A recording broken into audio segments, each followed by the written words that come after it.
The story begins with Kim Young wondering if she has succeeded after the master of the final floor has vanquished as the clear condition of the epic quest has been fulfilled. She wonders, really? It's truly the end now. However, the monster in the game cannot believe he lost to a human and thinks this cannot be happening. He whines about his grand plan not being concluded yet. She asks him, is he really talking about a grand plan? Well, if world domination is such a big deal, he cannot really die with grace. She is quick to add it's really uncreative. The system tells him the King of Waves and Healing expresses regret that he is now returning to the original world, and the malicious blood cult leader sniffles with tears. She asks him why is he crying. It's just the end of the story. They have been through enough together, haven't they? And it seems like it's time to say goodbye. The system asks her how she could say such a thing. She simply replies, oh, they're getting old now, and requests them to let her just go home. She lets them know her dog is waiting for her. Her Maltese Cerberus must be eagerly waiting for her alone. The system points out that when the possession ends, the dog won't remember the time he has been waiting. She tells them that's right, she's the one waiting and she's dying to see her dog at home. That's when the monster lets her know he will seek revenge. She admits he is quite persistent, but tells him to seek revenge from the uncreative author, not her. He warns her since she has destroyed his wish, he will also destroy her strongest wish. She attacks him with her sword and tells him if he's going to die, then he should die quickly instead of cursing around. She reminds him how many people he has killed and talks about revenge as if it's some wish, others don't have that luxury, he should die. He gives her an evil smile and tells her in the next life, his revenge will be fulfilled. She will forever remain there. She thinks he's already talking about next life, huh? But she is done. As long as she clears the quest, she is out. He can curse all he wants, but she still won. The other users praise her for her wisdom, and the Lord of Temptation tempts her to dream of puppies 100 times more. However, the malicious blood cult leader subtly suggests that he should become a dog. She calls him a grandfather and asks him how old is he. He's offended and says that he's not a grandfather, but a figure of reverse age transformation. She says, what can she do anyway? Both she and the old man are over 100 years old anyway. The malicious blood cult leader urges her to quickly claim her clear rewards and turns away. She agrees that there's no delay and asks the system to go to the quest window and demand them to quickly give her rewards. However, the system provides her with emergency notice. There has been an error in the system and they are urgently updating it. They deeply appreciate her patience. She wonders what's this. This is a new notification, isn't it? The system further informs her that currently she cannot access the status window. She goes berserk and screams at them, then what about the rewards? Will the rewards be given properly? The system sends another notification that the system is currently undergoing an update. She should wait a moment. She shouts at them and demands to know what nonsense this is. She wants her rewards right now and to go back. They instead provide her with a new notification. That the author of S-Rank Hunter Gets Stronger with Regression has released their new work. They ask her how about enjoying the author's next work called What If the Hunter Becomes the Villainous Duchess Lover right now? She's sweating as she asks why such a cheap title for the next work. The system tells her quest conditions have been met and congratulates her on clearing the epic quest successfully. However, due to a system error, the content of the rewards will be changed.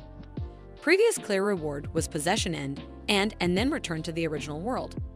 But the changed clear reward is repossession end and the repossession as another novel protagonist. She's so clueless that she cannot find the right words to ask. The system alert responds by apologizing and that it seems due to the current system error. It may be difficult to provide the promised reward to return back to her world. Instead, it will give her an even better reward. It will repossess her as the protagonist of her next work as Rank Hunter becomes the villainous duchess. The system is quick to add that they believe she will be satisfied, as this novel is also entertaining. She literally loses it upon hearing it and screams at them to call the management team or call the author. The ruler of the final floor, the regressor who annihilated the owner of the tower. She was actually in a state of possession. In the fantasy novel, the Rank Hunter gets stronger every regression. The day she took the civil service exam in South Korea, she studied for 4 years and 7 months and finally passed, celebrating with a meal out. She got into a car accident and died. And then she got possessed in the novel she had been reading during her 4 years and 7 months of her exam preparation. At first, it was fun to become an S-Rank Hunter and turn into Munchkin. Also, she made a contract after snatching away the top 3 rankings of the thrones from their original work. Despite having such overpowering stats, Young never managed to defeat the boss, even once, as the antagonist and final boss of the novel she possessed was just too strong with no weakness and incredibly diverse attack patterns. There was no strategy to defeat them, plus, since the novel was unfinished, the matter to clear the game was unknown.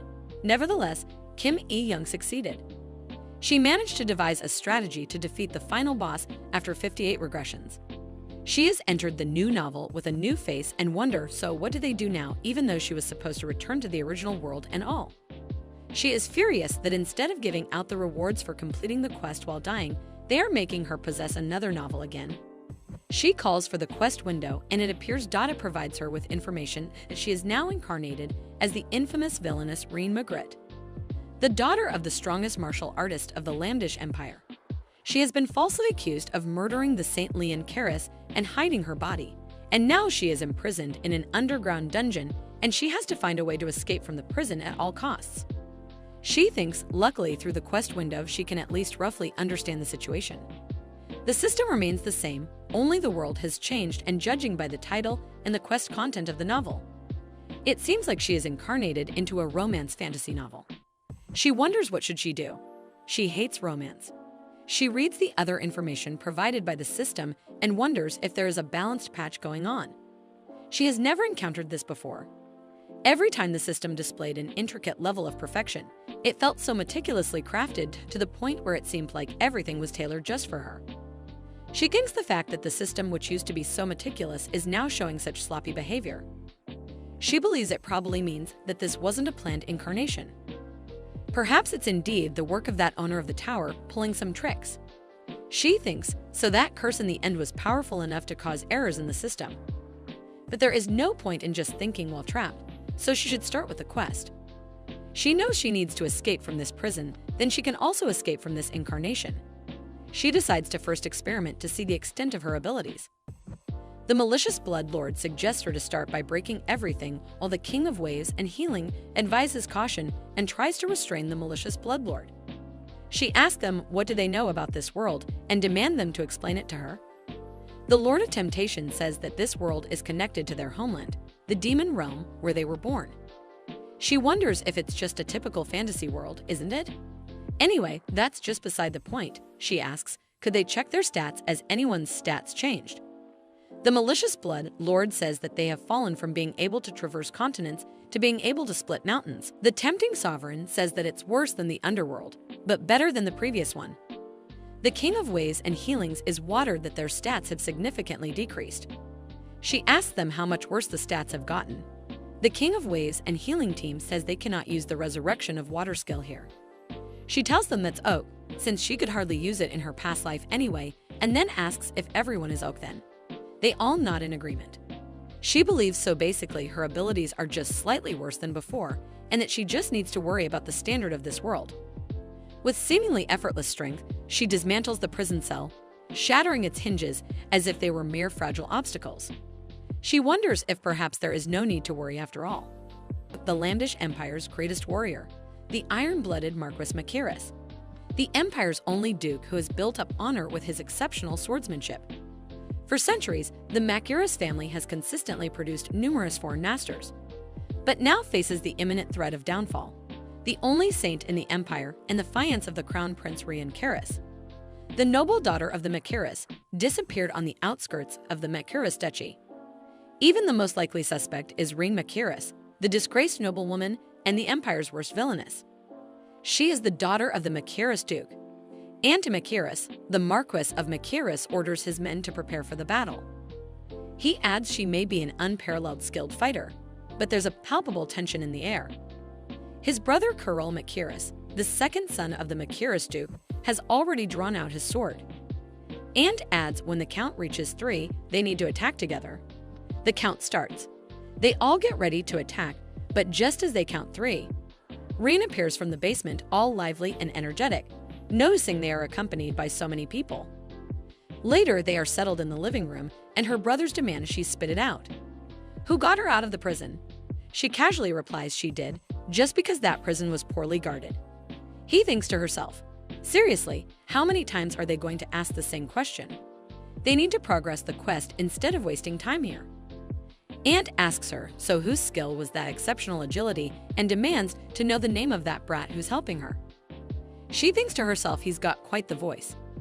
He asks her if that's the guy who killed Karis. Did she hire him? He observes her dismissive demeanor and asks if she is even listening to him. Carol replies on her behalf and says looks like she's not listening, brother. She is, however, busy observing their affinity and believes even with the broken status screens, their affinity is rock bottom.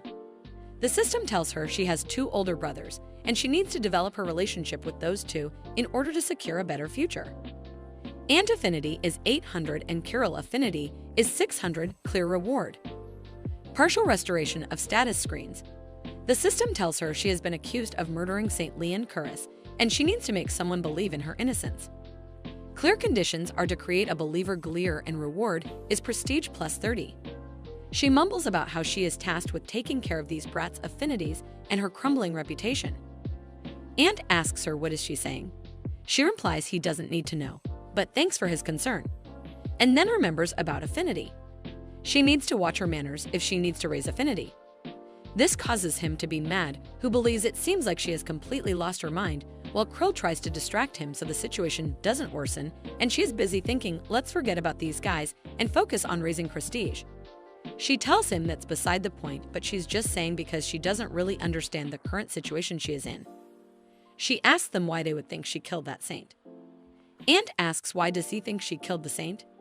Is she really saying that nonsense? He reminds her she was the one spreading rumors about killing the saint. He adds she even disappeared from their family estate and the whole world suspects she is the one behind it. He says even if they imprisoned her for centuries, it's uncertain if the family's honor will be preserved, yet she managed to escape prison again. He asks her how far does she intend to disgrace their family name. She simply replies, all right. She got the information he mentioned and asks, so where's the evidence? Is there a body? He says, wasn't it dismembered? Is it still intact? Did she hide the body and evidence? That's why she's quite confident. She ignores his tantrum and simply asks, so nothing's been found yet? Carol replies, well, there's no solid evidence, but she is the only suspect. No one else came even close to being a suspect. Ant reminds them just her having a grudge against Karis is a challenging issue in itself. Ant questions if it wasn't her, then who could have killed someone so virtuous? Ant tells her it's not even too late now. If she confesses and reveals the location of the body, His Highness, the prince, might forgive her, at least until the audience trial. He reminds her that father was going to the palace to preserve the family's honor to some extent, so if she has any last bit of conscience left, she should speak up. She wonders why are they bringing up the prince instead of the emperor here. Carol asks her what is with her reaction. He reminds her that the prince is personally overseeing this case. She says no, but why would the prince go to such lengths usually? But she's cut off by Ant, who questions is she still under the illusion that His Highness will favor her. He is quick to add it's been over 3 years since His Highness got engaged to Karis Leon, and she should get rid of the illusion that there will be an opportunity. He says enough with the family nonsense, and isn't she tired of this unrequited love? She realizes so that's what happened. Reine loved the prince too much, so she tried several times to kill his fiancé. She thinks it's too obvious to even think about, but something does not seem right. She remembers the quest log said she was accused of, so that could only mean one possibility, that Reine did not kill her. She believes the system may lack consciousness and shame, but it does not lie. Fiction doesn't lie to its readers, but it can certainly intentionally conceal the truth. She wonders, so who could have done it then? She tells her brothers, so she has got a rough idea of this situation and asks them to listen to her. She says, well, the saint could have left on her own. Ant rubs his face with his palm while Carol looks at her as if she has lost her mind. Carol tells her to use her brain and reminds her Karis was scheduled to marry the prince in a month. Would someone like that suddenly disappear on their own? Reine thinks then the possibilities increase, as she might have run away because she did not want to get married. Ant asks her, does the saint seem like someone who would throw such a petty tantrum, and tells her not to equate herself with her. Reine says, why such a narrow view where you can be useful? She warns him that with such a petty heart he cannot do much. She notices Carol seems to respond better than expected and wonders if she should exaggerate it a bit more. She adds, but the saint must have struggled a lot. Ant inquires what does she mean. She reminds him he said himself that the saint is very kind. So she probably ran away because she did not like the prince but was too weak to reject him face to face. She gives them an evil grin and says, so what about investigating the prince for now? Carol starts laughing and the system informs her that Carol's favorability has increased by 10. Rein says to Ant not to just doubt her, even if others don't know her. He is her brother, so how about trusting her for once? He says, is she trying to emphasize their blood relationship now? She corrects him. It's not an emphasis. It's basic, isn't it? Just once trusting and embracing each other as a family. Ant thinks for a moment, but then tells her if she had shown a gesture of trust even once, he would have believed her. But their family has given her chances repeatedly with the belief that she will come to her senses someday, and the result is this. She says, well, since there's a record, she guesses it cannot be helped. However, she extends an offer to them to just give her 1 month. If they give her just 1 month, she will prove her innocence. Both the brothers are taken aback by her demand, but Ant composes himself and asks her if she even knows what she will do. Rein tells him to stop it and just trust her for once. She smiles at him and asks if he's getting nervous because he knows she might be right. He clenches his fist and says fine, if she can prove her innocence, he will do anything, even stake his name. She tells Carol he is the witness. He eagerly agrees. The system then asks her if she would like to check the quest. She does, as she has been waiting. The quest shows that she made a deal with Ant to prove her innocence within 1 month and prove that she did not kill the saint, and the clear condition is to prove innocence. Clear reward is she can make 1 wish to Auntie. She notices Carol's favorability went up and thinks, oh, Carol's favorability goes up too. But the problem lies for her. Why isn't Ant's favorability going up? She thinks even if his own brother's innocence is proven, his favorability doesn't increase, and what hidden settings does he have anyway? Ant abruptly turns and finds his sister with her hand extended, who asks him to take care of it for a month. He asks her what does she mean by take care? It might be wise to prepare for failure even now. He shakes her hand. She tells him, oh, thanks for worrying about it. Carol says it seems like something has changed. Ant looks at his hand and thinks he did not plan to shake hands, but he couldn't avoid her hand. He thinks as a top-tier sword expert, he couldn't avoid the hand of a civilian who knows nothing about swordsmanship. Even when he held her hand, he couldn't feel anything. No skills, no kindness. But a moment ago, he almost drew his sword without realizing and just reached out his hand. He wonders why. What on earth is this? Later, Rein thinks, what should she do now? She lacks too much information, so even if she tries to move, she doesn't know anything. She decides to start by obtaining some information sources and thinks there must be someone at this large mansion who is somewhat friendly towards her, right? However, the maids treat her very badly and misbehave with her and tell her to stop tarnishing the Duke's name any further. She wonders how did Rein even survive here, as they are treating someone like this with such contempt. On top of that, her favorability drops even if she meets anyone. She decides to give up on getting information from this mansion, but one thing needs to be said. She holds the maid's hand and asks her to at least tell her way to the room. The mansion is just too big for human decency. When she steps in her room, she is surprised as the room is actually nice compared to the treatment hut. She says let's start by changing out of these uncomfortable clothes. Upon exploring her closet, she discovers an array of dresses, accompanied by matching jewelry and shoes. She is mad as these dresses look to her as fancy-looking candy wrappers. She figured that Duke would be wealthy since he is a duke, but to spend this much on this, she thinks it is sweet for a noble woman like this. She wonders if with this kind of wealth, he could easily buy information sources with money, right? Actually, it's easy for her to create admirers. The malicious blood priest has the grandpa's sorcery, and the Lord of Temptation has the grandpa's skill, but now, during the adjustment of status, the combat transport skill was triggered in the middle of a battle in the war, resulting in the death of the direct subordinate. Now skill usage must be suspended. She thinks now it's possible to kill everyone like back then, and it's a situation where it might be possible to regress like back then. She knows they need to move cautiously and decides first to confirm if the saint is really dead, as there are no bodies, no evidence, no witness. She thinks either the saint ran away or was murdered, but nobody knows for sure. If the saint is alive, she needs to get her statement. If she's dead, she needs to catch the culprit and solve the quest. If she proceeds step by step like this, she will eventually be able to leave this world. She asks the King of Waves and Healing if they can find the saint. The King of Wave and Healing replies if he has her belongings, he can track her.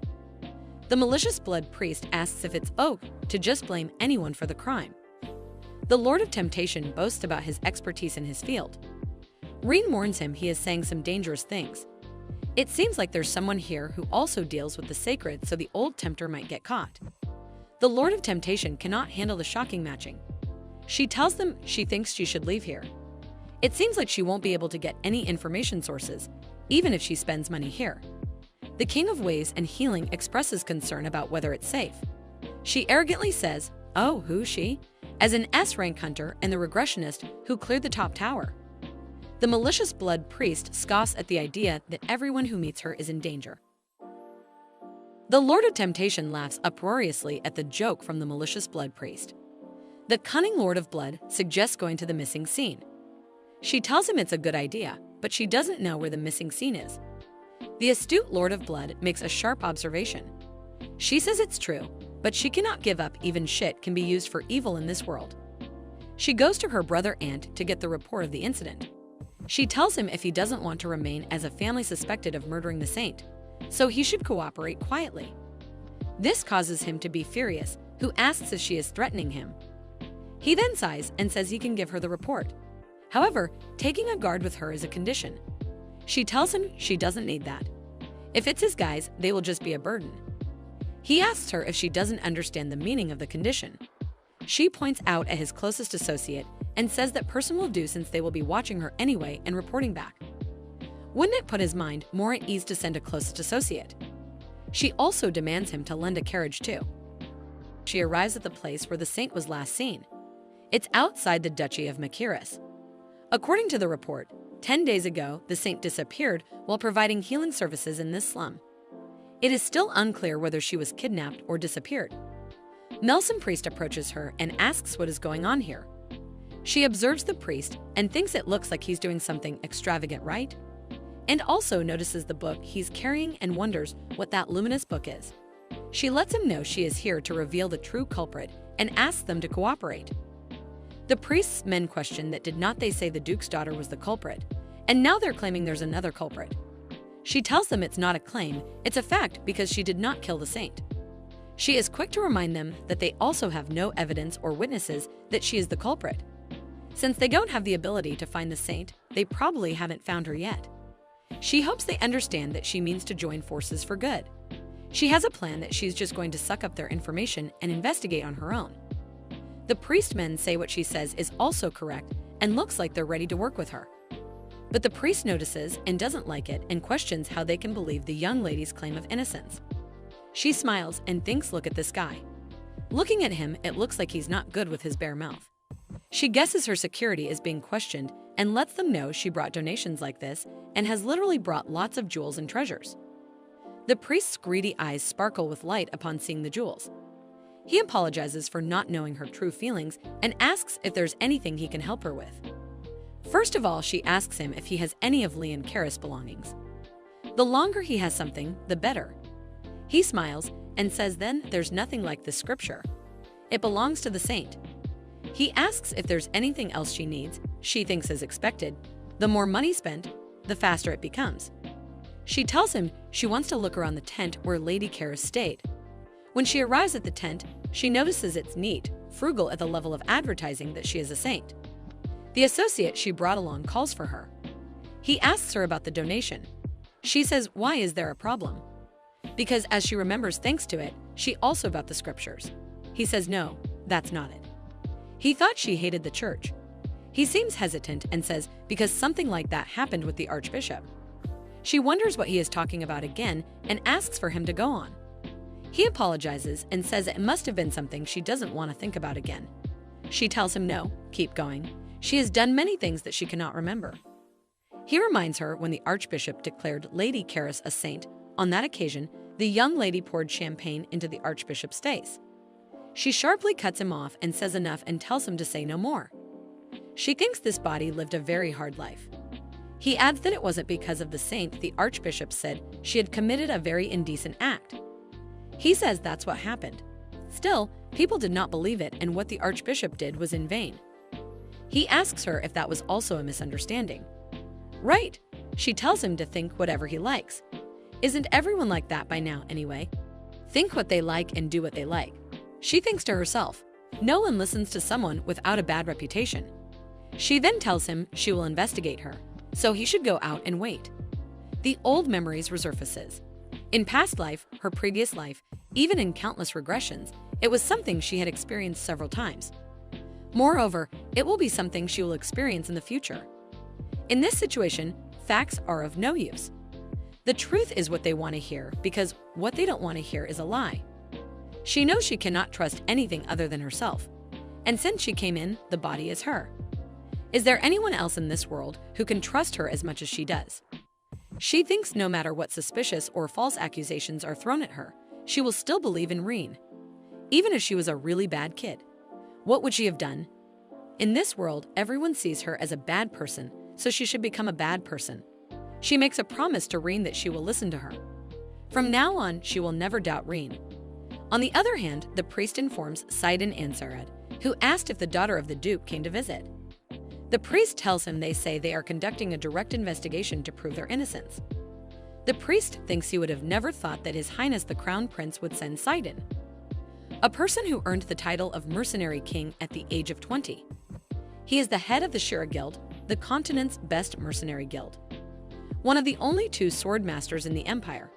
There are endless titles that describe him, including the Light of the Ramdisha Empire.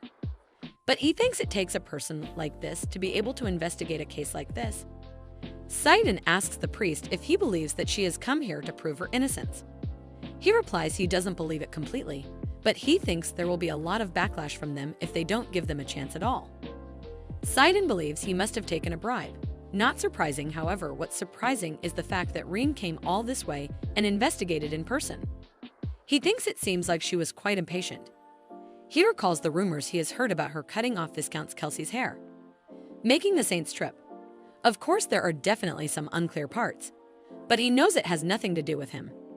He instructs the priest to refrain from giving her any information, in particular, the fact that there are witnesses must be hidden. When the priest tries to say something, he cuts him off by saying this is what the Crown Prince ordered. He then says, let's go and meet the Duke's daughter now. The priest collapses without any sign. He didn't even feel any magic. He thinks this is the energy of a dream demon. He pushes off the dream demon and pulls out his sword quickly. He thinks to himself he who is the sword master can barely withstand it, then it must surely be a power comparable to that of a high-ranking demon.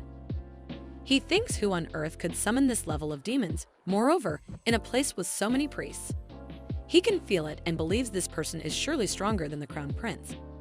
In this uncertain and unstable world, the one and the only thing that supported Sidon, which allowed the war orphan to survive without ever seeming strange, was war.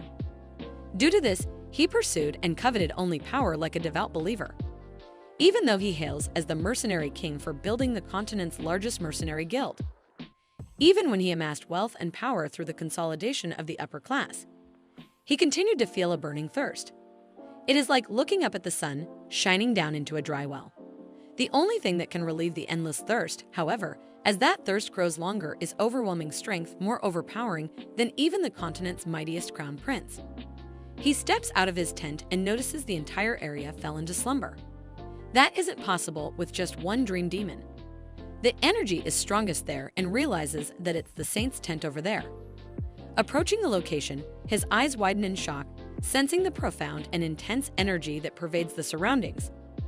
He thinks it's strange, as if it already surpassed his limits. He has never experienced such an energy before. He realizes it's beyond human understanding and isn't as close to a natural disaster. He cannot even dare to compare it to the Crown Prince, as this is someone who nobody would dare to harm. He cannot afford to miss such a golden opportunity. He needs to find who it is. He thinks what he has achieved so far has not been his goal. Only becoming stronger gives him satisfaction. More, he wants to feel more. He steps in the tent and screams for the person to show himself. Nevertheless, he begins to feel dizzy, and before long, he collapses onto the floor, succumbing to unconsciousness. Our female protagonist notices him and thinks, what about this kitten? Moments ago, system notification popped up. They apologize sincerely for any inconvenience caused to the possessed person. The synchronization of possession and system adjustment has been completed. She thinks no wonder it has sealed half of her abilities.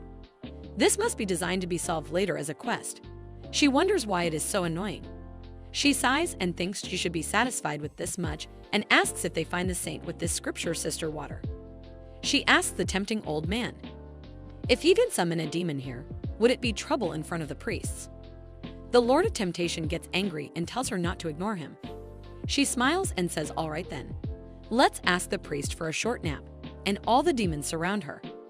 Back to the present, Sidon is unconscious. She has settled him in the bed and is sitting next to him, thinking he's really pretty. He reminds her of a cat she used to have next door Blackie some time ago. The King of Waves and Healing admires the appearance of Sidon with her. She thinks there's something about these eyes that particularly catches her heart. The leader of the Vicious Blood cult says she really genuinely appreciates beauty. Rein replies, well, that could be the reason. The Lord of Temptation playfully suggests that he noticed her admiration when summoning demons, hinting that she has a fondness for handsome men. She mutes the Lord of Temptation and thinks, what nonsense is he saying? System alerts her that the Lord of Temptation has sent her a private message in exchange for 100 years reprieve from the afterlife. The Lord of Temptation demands to know how she can mute him just because he said she likes handsome men. She covers her ears and says it's so loud. Stop it. Please stop and think the system must be crazy. Why does it use private chat? She tells them to concentrate. Now they need to decide what to do with this guy. The Lord of Temptation complains that he doesn't like him since he fell asleep. She checks his stats and believes they are pretty strong. She then realizes no wonder the Dreamer Demon had a hard time. After all, strength is everything. Lord of Temptation says, how about killing him right now? She says, let's keep him alive for now, as she quite likes him. She thinks because it's the first time someone whose affection toward Breen is not negative. She thinks, well, he's not only pretty and cute, but also seems obedient, right? Looking at his favorability, it seems that he's not someone who only judges people by listening to others. The leader of Vicious Blood senses something ominous is going to happen. She thinks, judging by his title, he must have a lot of information, and since he is a sword master, he doesn't have to worry about falling over and dying. She convinces herself these will be all in her favor so she could have him. She says good, she has decided he is hers from now on. The leader of Vicious Blood is confused and asks what that means. She replies she is going to make him her subordinate. He's like a perfect pet for her, more like a human companion, right? The leader of Vicious Blood strongly threatens to get angry if she doesn't kill the guy right away. She tells him to do whatever he wants and asks the Lord of Temptation if he came up with anything. The Lord of Temptation gives her the report of the dream demons. She checks it and says mostly there's nothing special, but realizes there is a witness. The Lord of Temptation delivers the witness information to her. She thinks, look at this, there's a witness, and they hid it from her. They are going to swallow everything up and then clean their mouth. Thinking that it was also the orders of the Crown Prince, and this guy makes her more furious. She excitedly ends up hitting him in the nose. She is shocked she hit him without even realizing it. The Lord of Temptation snorts and asks if he might die because of that. The leader of the Vicious Blood agrees and says he is speaking the truth for the first time in a while. The King of Waves and Healing rebukes the human companion, saying that the face is important, but this may be too much. The King of Waves and Healing reprimands and says it is excessive to prioritize appearance for human companions. The Lord of Temptation says it's because they are more handsome. She tells the guys it is enough. The leader of the Vicious Blood cult shakes his head as if he's tired of this. She mutes all of them, but decides to unmute Sister Water since she needs her help with the treatment. She decides to fix her mistake, but she will scold him separately later. She whispers to him she will see him soon and calls him her companion and leaves. In Sidon's dream, Reem refers to him as Blackie and tells him it's time to get punished for making his master angry. He's confused and asks what is she talking about. Her response to that is that she is his master from today, and if he does not wake up, she will punish him. He is still confused and repeats once again the question. What is she talking about? He asks her, who the hell is she? Slowly and gradually, he regains his consciousness with the help of Water Sister, but his nose hurts and he wonders why does his nose hurt. He slowly recalls what happened earlier and thinks about his energy and wonders what happened to his energy. His eyes then land on Reen, who is sitting next to him, and asks him if he is up now. He addresses her as the daughter of Duke Makiris. She says he seems to know her and inquires if they have met before. He explains to her they have never met before and thinks it's a completely different atmosphere than he has heard, but he closes his eyes as if trying to remember something. When she's too much into his personal space, he kindly requests if she can please step back. She simply whispers, he remembers. He asks her what. She says her spirit and places her hand on his. He notices when she put her hand on his. No more than that, and the feeling came rushing back. He cannot believe it. His eyes widen in shock when he realizes. It feels like she seems to know what conclusion his mind came to. Because she confirms yes, the person he came for is her. He asks her if she was the one who summoned a high-ranking demon. She says she thought his wisdom stat was high, but he's a bit stupid. He's still confused, so she changes the topic and asks if he followed the Crown Prince orders and refers to him as Blackie. Her blue eyes become darker and her gaze focused and calculated, and she questions him why did not he not announce that there was a witness. He seems reluctant to reply and chooses to act ignorant and says he has no idea what she is talking about. The next moment she is in his face and warns him that they shouldn't waste each other's time. She just met the witness in person and heard everything. She asks what is the last act of the saint and who is the one who told him to cover it up. But what annoys her the most is she grabs his jaw and lets him know that they hid it and pretended they did not know. She knows the saint was not kidnapped. She left on her own, which means there was absolutely no reason for her to be locked in a dungeon. It seems like he is flustered because of her close proximity, as he easily reveals that the Crown Prince assumed that Saint left because she threatened her. She leans into him and whispers he is more obedient than she thinks, right? She doesn't think he's scared. She asks him if she doesn't look like Cerberus. The other lords all witness this in awe. She says, well, there is a record about her in the past, so it is a reasonable guess, but it's not true. He reminds her that the Crown Prince must have a different opinion about her. She guesses so too. The new bride disappeared just before her wedding. Hiding the only witness in that situation either could be because he is the one who turned his back and can't trust anyone because his fiancée disappeared, or because he is the one whose reputation is linked to his fiancé. They believe it's one of the two. Sidon says that's quite different from the rumors he heard that she has been in love with the Crown Prince for a long time. Listening to her, he thinks it's rather close to hate him. She responds to him by claiming she doesn't like him anymore.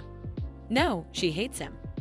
She believes no matter how much of a twist it may have been, why would she even like the guy who framed her? He remains quiet for some time, as if having an internal debate, but then confesses to her that he has one thing to tell her. He reveals the Crown Prince and the Saint.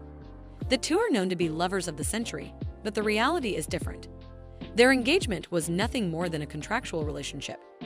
He further adds it was an engagement decided only because it was necessary. She claims she knew they were not in love with each other. But then she realizes he is giving her secrets and asks why is he telling her that all of a sudden. He gives her an innocent smile. She lets him know whatever it may be. If what he says is true, it makes sense. It was an engagement out of necessity. He must have wanted to eliminate any circumstances that would make him suspect that he was the one who kidnapped and murdered his fiancé. She also knows she was a thorn in his throat, so he got rid of it. She sighs in relief and says now that she has figured out everything she needed to know, she has to go. Just as she turns to leave, Sidon halts her in her tracks with a demanding question, seeking to know if she happens to be a demon. She replies, what is he talking about? Of course she's a human. He wants to know then how did she get to such a state with her human body? He narrows his eyes as he says that was the power that could not exist. That energy, no matter what he thinks, wasn't something that a person could have. It's not just strong, but a very dark power that seems to harbor an old grudge. He demands to know what did she have to go through to have this kind of power. She tells him all he has to do is die 58 times. He is taken aback by her answer and whispers what.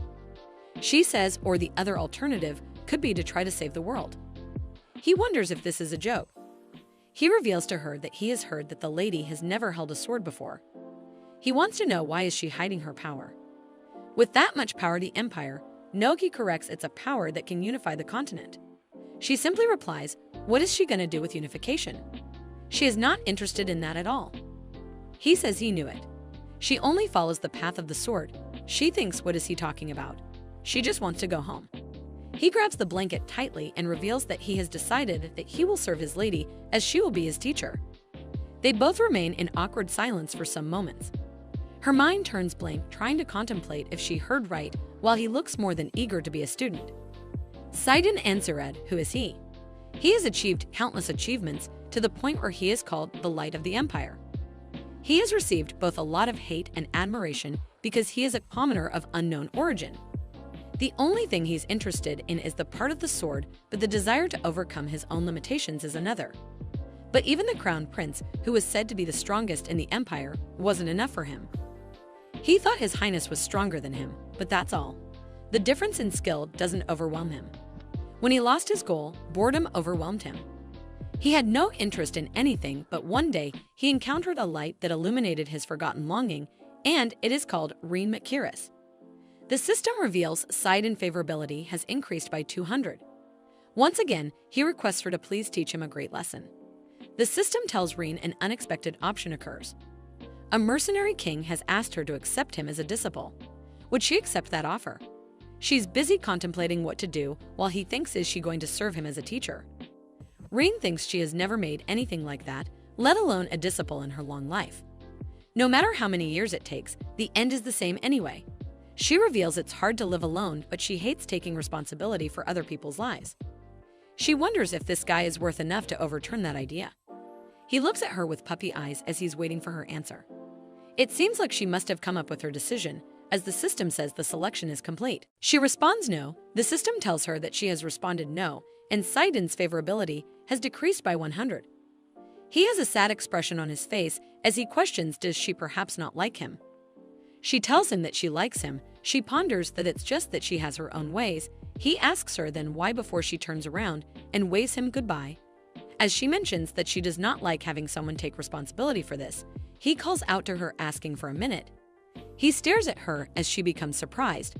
Noting that he is shocking her, she is aware that his eyes are very similar to their cutest Cerberus in her world. The system tells her that since he is so handsome, it recommends her that she listens to him.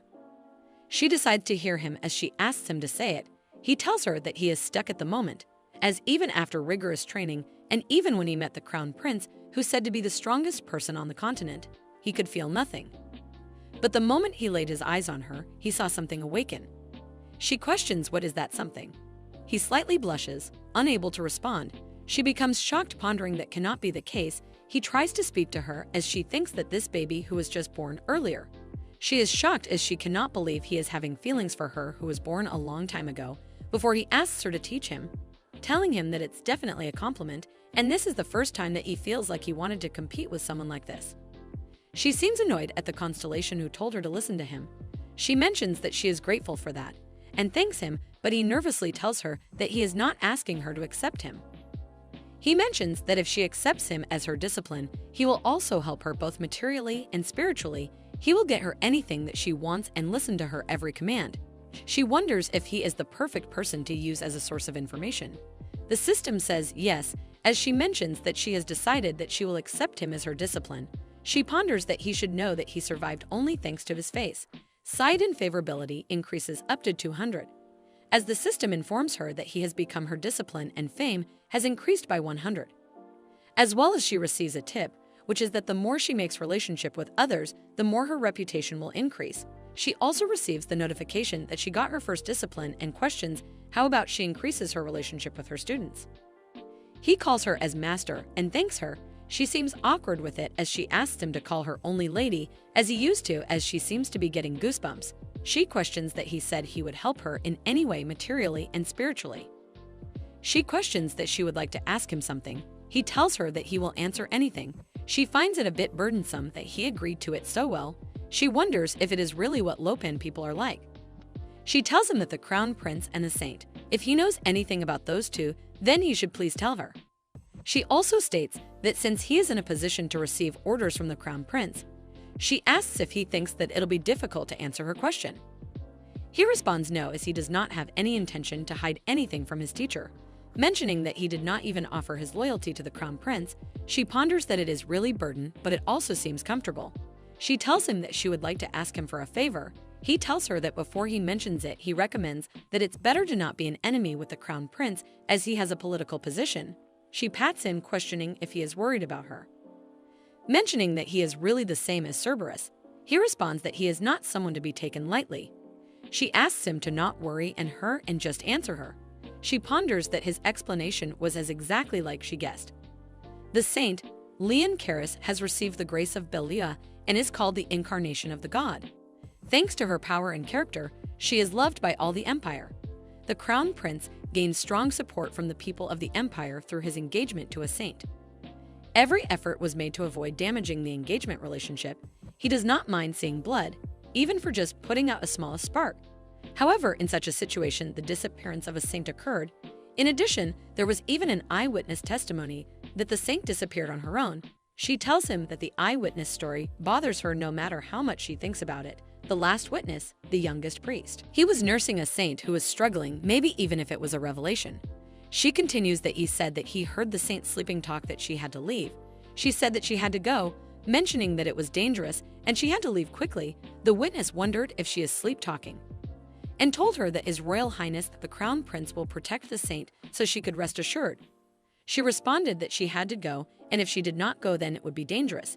After that, the saint disappeared while the priest was asleep, and then they reported it to the Crown Prince. She questions what was on earth so dangerous that the saint ran away that night. She ponders that if she became a saint, would not she be able to protect her own body with her holy powers? Vicious cult blood leader says that points out it is because she is the standard for strength. Lord of Temptation said that if she was that strong, she would not have suffered. King of Waves and Healing said to ask Green if she thinks if there is no one as strong as she is in the country. She told everyone to please be quiet. All constellations mute.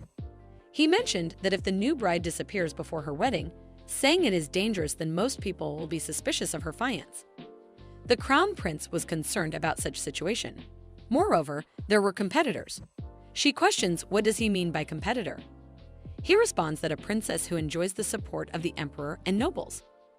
Aiden von Ramdish, in fact, she is the Grand Prince's only individual and political opponent. Currently, there are only 2 members of the royal family left, excluding the emperor. He questions if she knew about it. She asks if there's some circumstances. She wonders that the situation where she returned 58 times in the Hunter series and then became possessed in the Romance series. She calls out to him and tells him this is a bit embarrassing if he asks her what happened. She tells him that in order to clear the murder charge, she has to find the saint and show that she is still alive, but it is a bit hard to bring back a kind who left because she said it was dangerous. She continues, mentioning that she thinks it is too much. She feels that her throat is dry now. He calls out to her as she tells him do not look at her like that because she's not a good person, as he thinks. He tells her that he does not know how the rumor got so wrong and he will go right now and make corrections. She asks him to not do it and just stay still. She tells him that she is here to prove her innocence right, and now that she sees it, the problem seems to be the Crown Prince, so she guesses that she can solve that first. She covers his eyes with her hands as he mentions that he does not quite understand how she plans to solve it. He grabs her hand as he asks if she could teach him. She's lost of words as she ponders. She regrets this. She tells him that it is not difficult, just meet him and negotiate. He mentions, but the prince will never listen to her. She asks him who said that. She tells him that she prefers physical communication over words as she pulls his nose. He questions if she is planning to use force and tells her that he thinks it is a good choice since the Crown Prince will be no match for her. She tells him it is not like that and asks what does he even think of her as. She tells him that if he thinks about it, it is something similar to a threat, but it is not a life threat. She tells him that if she wants to negotiate, she has to meet the Crown Prince first, and as he said, the Crown Prince will absolutely ignore her words or any meeting. However, if he invades the imperial family, things will become more troublesome. But she really needs to see the guy who accused her of being the culprit based on his suspicions without any clear physical evidence. She questions if he knows how to get a guy who will not leave the house. She shows his fist as she mentions that she is going to set the house on fire, telling him that, as a matter of fact, it also blows sparks at his feet. He calls out to her, questioning if it would be Oak if he asks her one question. She responds all right as he asks why does she want to take him to the Duke residence. She ponders. It is, of course, because of the quest. She knows that relationship bothers her and wonders if there are any more relationships that can get better here. She tells him because she wants to become friends with him. He asks her if they are getting any closer. He tells her that she does not have to feel pressure to teach her because he's learning just by being around her. She questions if he thinks that she will be burdened by him telling him that is just his illusion. She tells him that it is much faster to know how things going if he is by her side. He questions if that is the reason, and tells her it might be better if he does not accompany her. She asks him why is that the case.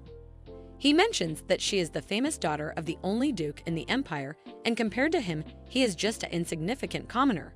He states that just by taking him with her, she will definitely be someone to him.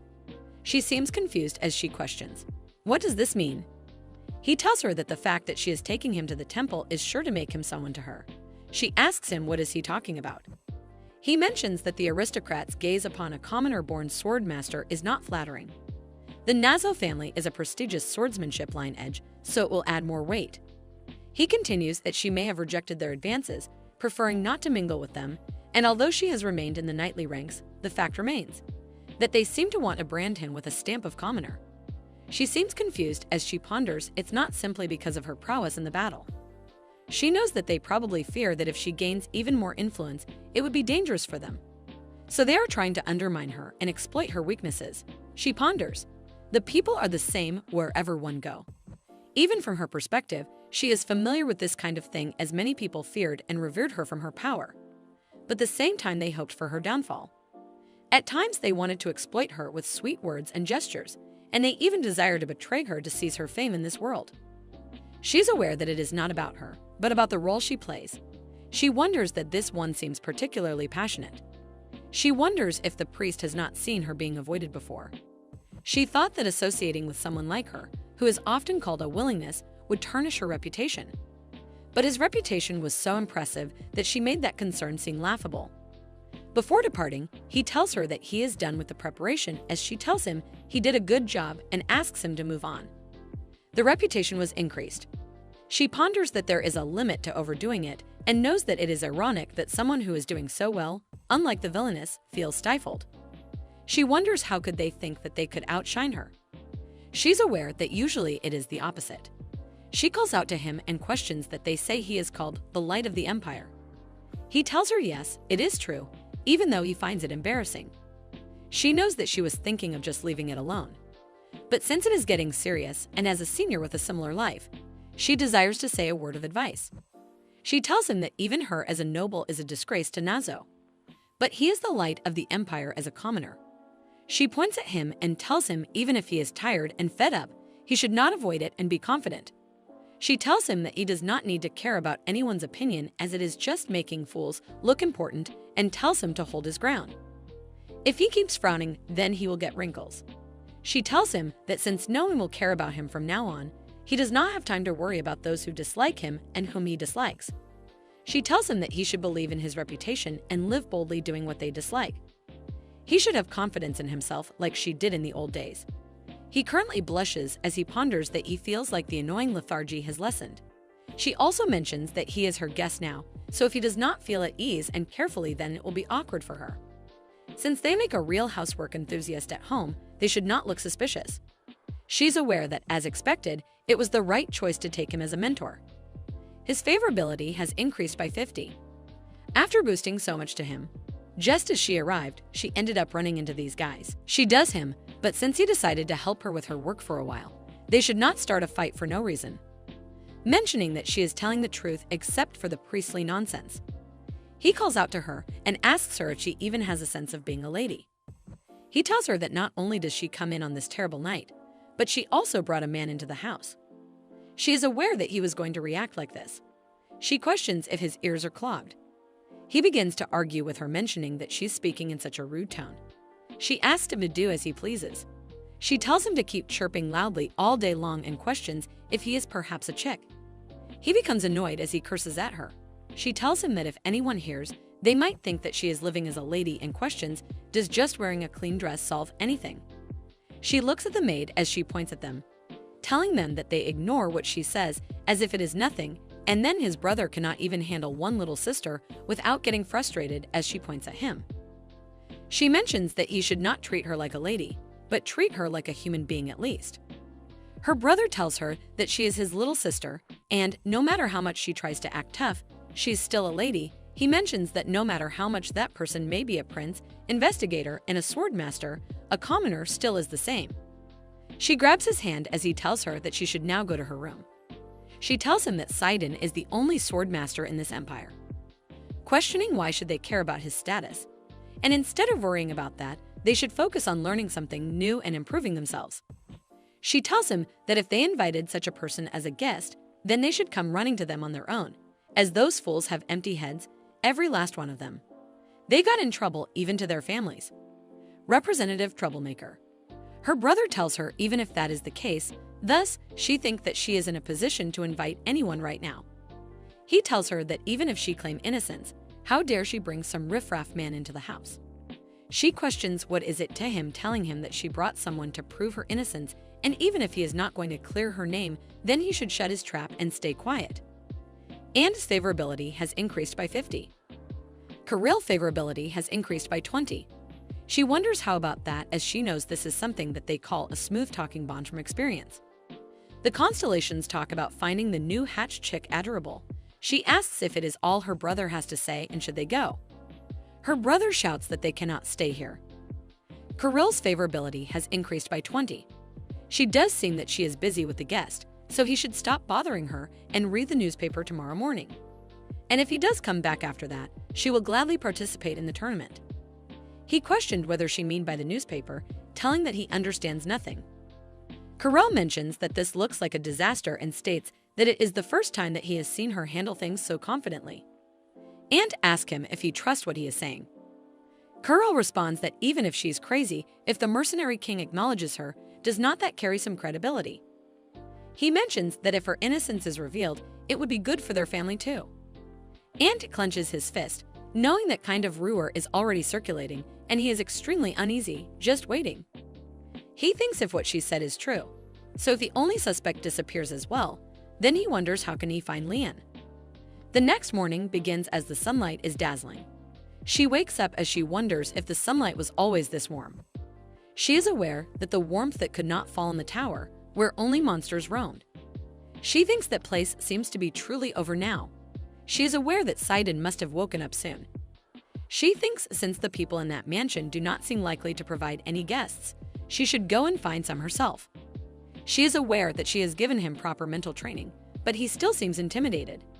And she's also aware that it has been a while since someone visited, and she did not even notice someone had come. Suddenly, she has a passive skill that is both convenient and inconvenient. It is called heightened senses. Heightened senses are the passive skills which maximizes all senses to the point where she can instinctively detect the surrounding situation. In the tower, whether it is no king or whatever else, she had to leave as a gyro, always keeping her skills on with enemies rushing in from all directions. However, true to its name, the heightened senses scale meant she could not sleep deeply or enjoy meals properly. So she called this skill Beggar Maker. However, after coming to this world, she kept this skill turned off, as that is why she knew when Satan was coming, as she received a faint warning. The reason she turned it off is simple. In this world, it seems that there is no one who can even touch the tip of her hair. King of Ways and Healing advises her not to let her guard down nevertheless. Then a Lord of Temptation laughs, mentioning that even if she lets her guard down, it will not be just a sneeze. She turns off the chat as the maids barge in. Her name is Erin and the reputation is 12. Maid's strength is 3. She ponders that her likability is off the charts, no matter when she sees it. She asks them what is going on as the maid tells her to come down. And it really bothers her how her likability is reflected in her attitude. She tells them, eats to speak as the maids begins to grin. The question if she is really asking because she does not know. Also questioning how many people does she think would be looking for her in this mansion. Besides the young master who wants to school her, they question if there are any others. She wonders that this is something else and wonders why are they so interested in this dot. She thinks of them as some ants. The maids tell her that it seems like she does not know her status. They tell her that she is not a lady, but she's a disgrace, mentioning that she cannot even handle a sword. And then he tells that she hopes she has a good personality and hopes that she also has a good reputation. Questioning, all she knows how to do is pose beautifully, right? She's aware that it is very normal to blame others, but this does not happen once or twice. She tells them that they only believe the numbers and the truth does not matter for them. She tells them that she has been thinking what should she do with them and question if she should buy them out with money or give them a good deal. She questions that it seems like power is the most important thing here, right? The maid asks her what can she even do, telling her that it is the young master who has the power, not the young lady.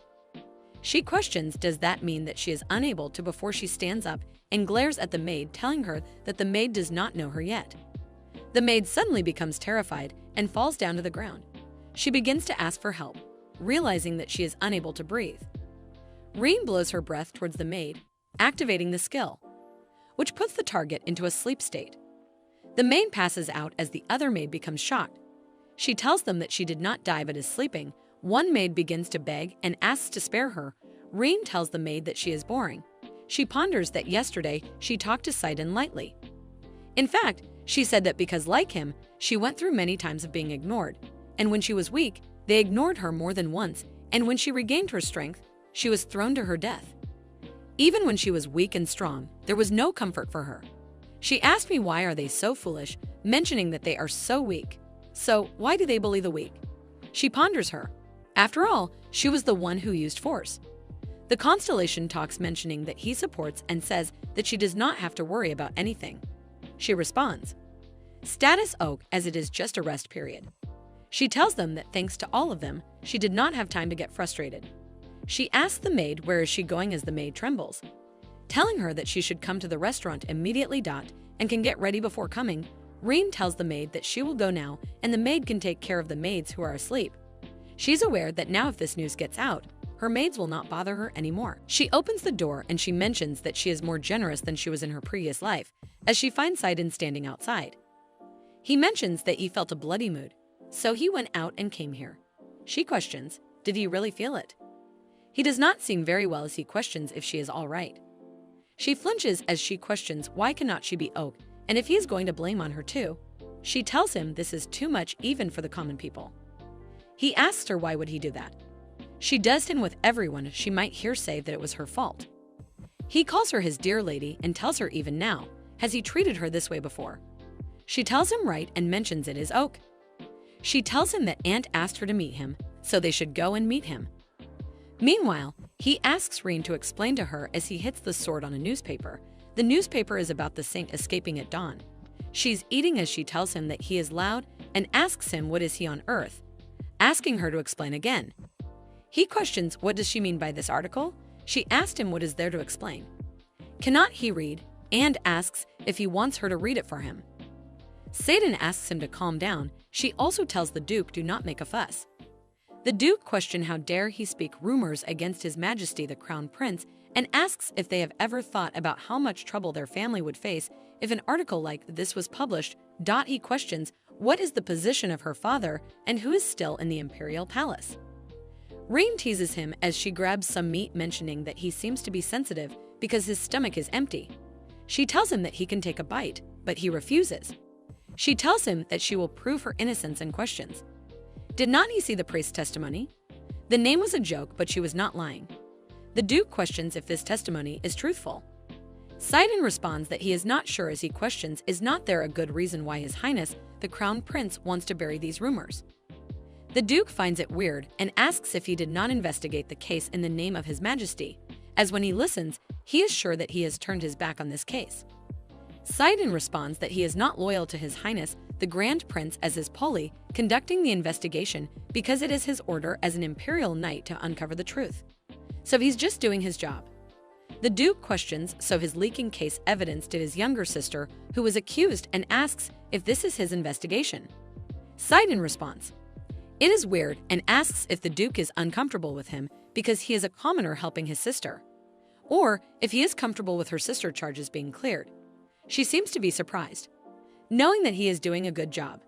The Duke mentions that he did not know that he was a friend of his younger sister, also stating that it is normal not to know because there is no such thing. He looks at Rein and tells her that he will do it now. She ponders that she heard that he feels embarrassed when he speaks. She points at her brother and tells him that it is his turn now. The Duke questions his turn. She mentions yes and asks him to apologize, questioning if he has forgotten that he was rude to her guests yesterday. The Duke apologizes to him, telling him what happened yesterday was his fault. Sidon does the deal that he does not need to apologize because there is someone else he should apologize to. Rein asks him to apologize to her too, as the Duke questions why. She tells him that he was being rude to her too yesterday and he was screaming like a gorilla.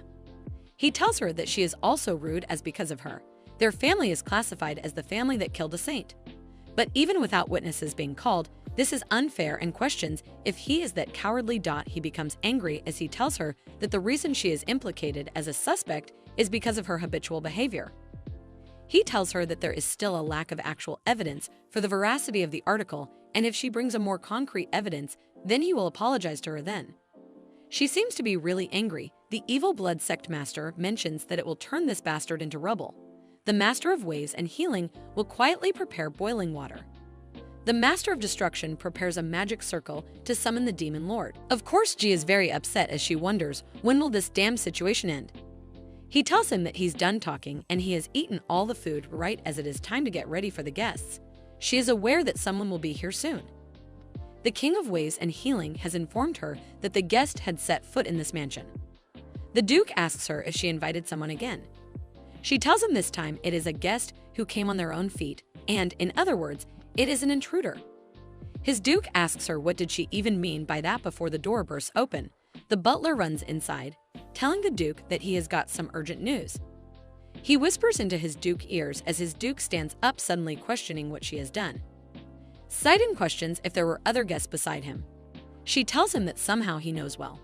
In Marcus, which is in the garden passage, the vicious blood priest is grumbling about why there are so many handsome guys in this world. The lot of seduction opens the back of special popcorn fried in hellfire at the appearance of Sidon's rival. She wonders why is he his rival, realizing that she got the words wrong. She knows that they finally meet. The man greets her as he is Trurine's beloved, the crown prince of the Ramdish Empire, Ishur vor Ramdish. She greets him as she tells him it is an honor to meet him. She has a feeling about him right from the start. His strength is 890 and his ability is 910. His endurance is 9/10 and his luck is 886 and wisdom is 810. She has a good feeling that the system is going to make them terribly entangled. His favorability rating has dropped by 10 as she wonders what the heck his favorability rating drops. When she just greeted him, she finds it ridiculous. She pondered if he is not going to accept her handshake, then he should just kick her out, as he should not be treating people like this. The Duke questions what brought His Majesty here as he did not even contact him. She is glad that Ant came right on time. Ishur mentions that it is strange. Suddenly, he grabs Rein's chin as he mentions that she does not even try to hide the fact that she has changed and questions who is she. Raiden is shocked as she pushes his hand aside. She tells him to not touch her body without her permission. He asks her to not provoke him and just tell him what she wants, as she must have something to say. She is aware that he is the strongest in Empire, and realizes that still he is no match for her. Ishur looks at his hand before he clenches his fist. He mentions, it does not matter now as he is sure that she is the culprit. She is aware that he is acting up and knows this is probably too much for an ordinary person to bear, and she does not know what to do. She tells her it is not an exaggeration, it is basic right, and tells him it is about believing in and protecting his family, even if it is just once. Ant stands in front of her. Ant tells His Majesty that he does not think this kind of attitude is appropriate for a person who has never even learned swordsmanship. She notices that he is shaking as she realizes he is still helping her. She finds it so bad that she is also trembling. She places her hand on her brother's shoulder as His Majesty takes out his sword, questioning if they have not ever learned to use a sword and if he is telling him that someone like that is standing perfectly fine on two legs. He states that one lion disappeared. They could not confirm that the princess was the real culprit because of the report that there was no trace of her. He mentions if she is this skilled, then everything makes sense, and asks where is Lian. She responds it is none of her business, though. His Majesty questions if she's asking him to believe that. She tells him that, on the contrary, she has a question for him and questions what did he do to the saintess. He asks her, how dare she question him? He decides to take out his sword as she laughs, questioning, did the greatest sword master in the world get scared of a civilian? He launches at her before Sidon gets in the way. His Majesty tells him to get out of the way, but he responds that cannot be because he does not think that she is the criminal. The Majestic questions if he is siding with the author now, as he responds he is not siding with anyone. The Majesty states that no one in this empire hates Leon as much as he does. He shouts it in such a situation Leon disappeared and Rein had the power to execute her. He questions if he wants to say someone here. Sidon asks His Majesty to calm down and talk it out, mentioning that if a person of this level of skill kills someone rationally, does he not know there are more efficient ways? He tells His Majesty that he really wants to find the scientist. Then now is the time for the two of them to cooperate. Rein is aware that if Sidon had not stopped her, then she would have hit him too. She ponders.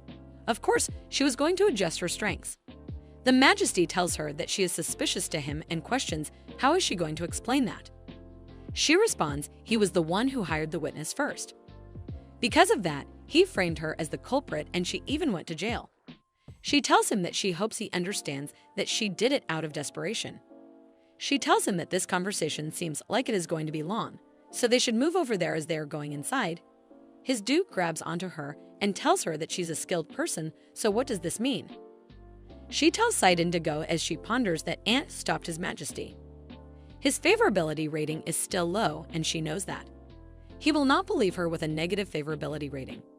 She tells him it is none of his business as he mentions he has the right to know if it concerns his brother. She tells him that she knows it very well and asks them when did they become too close. She thinks that he is not qualified.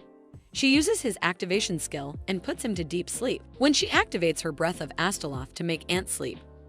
Ant loses consciousness and collapses onto Rein. Ishur questions was it a magic swordsman, while Sidon cannot believe he actually got to see the young lady's abilities.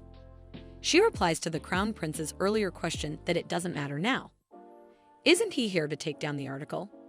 Ishur reminds her that the situation is also important and wants her to answer properly. He questions what is that power? Has she really sold her soul to the devil? Rein raises her hand in the air in a dismissive way, taunting that she sold her soul to. This is what happened after dying about 58 times and coming back to life. Ishur's face contorts into anger as he utters, playing with words looks like she can afford it. She believes even if she tells him, it's still gonna be a mess. He then alters his inquiry to inquire about how many types of magic she can use, adding that even if it's an energy that can withstand it, he thinks she can use the sword quite well and wants to know to what level. She asks why does she have to explain her abilities to him one by one. Moreover, she thinks he's misunderstanding something. She did not become his subordinate because the goal of finding the saint was the same. He shrugs it off and says okay, he won't ask more questions about her skills, but why did she hide it? Because he believes if it was known that she was a magic swordswoman, she would have been treated well. It would have been possible to succeed to the dukedom or receive a title and start a new family rather than treating Marcus as a Shane like now. She becomes angry, thinking is he trying to say that the reason she is called a shame is because she is considered weak. The principle of the law of the jungle, the strong prey on the weak and rule over them. According to the words of the tempter, the world is crazy about the law of the jungle. The original owner of this continent was a monster. Demonic beasts reproduce faster and are stronger than humans, but humans are smart. The humans who joined hands pushed out the monsters, built walls, and created a country. Monsters were pushed out of the borders drawn by humans, and the sovereignty of the continent was taken away. In this way, the human era opened and a period of revival began. Humans stood across the border and pointed their swords at each other over the resources of a land where danger had disappeared. The rule was to subdue monsters and war with humans. It was the Iramdisha Empire that grew in size by pursuing the law of the fittest. She thinks in a world where war and competition are frequent, it's also why this family has turned to power. There's also the fact that the Crown Prince prioritizes the newly minted powerhouse over his fiance. She also thinks how a young daughter is treated as a disgrace to her family because she is considered weak, and it's because of the strangeness of this world. She says, is it so if she had just revealed her powers, she could have aimed for the position of Marcus' successor? The Crown Prince adds, and he wouldn't have to face this boring ridicule. However, she lets him know she is not interested in anything His Highness said. She questions what one would do when they become the successors, and setting up a new family is just a hassle. She adds that about power and honor, she actually is really just tired. She gently nudges Ant, who is unconscious on the chair, causing both him and the chair to topple over.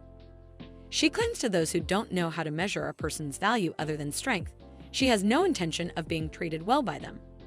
Her eyes harden as she reminds him. He ignored her, belittled her, did not treat her like a person.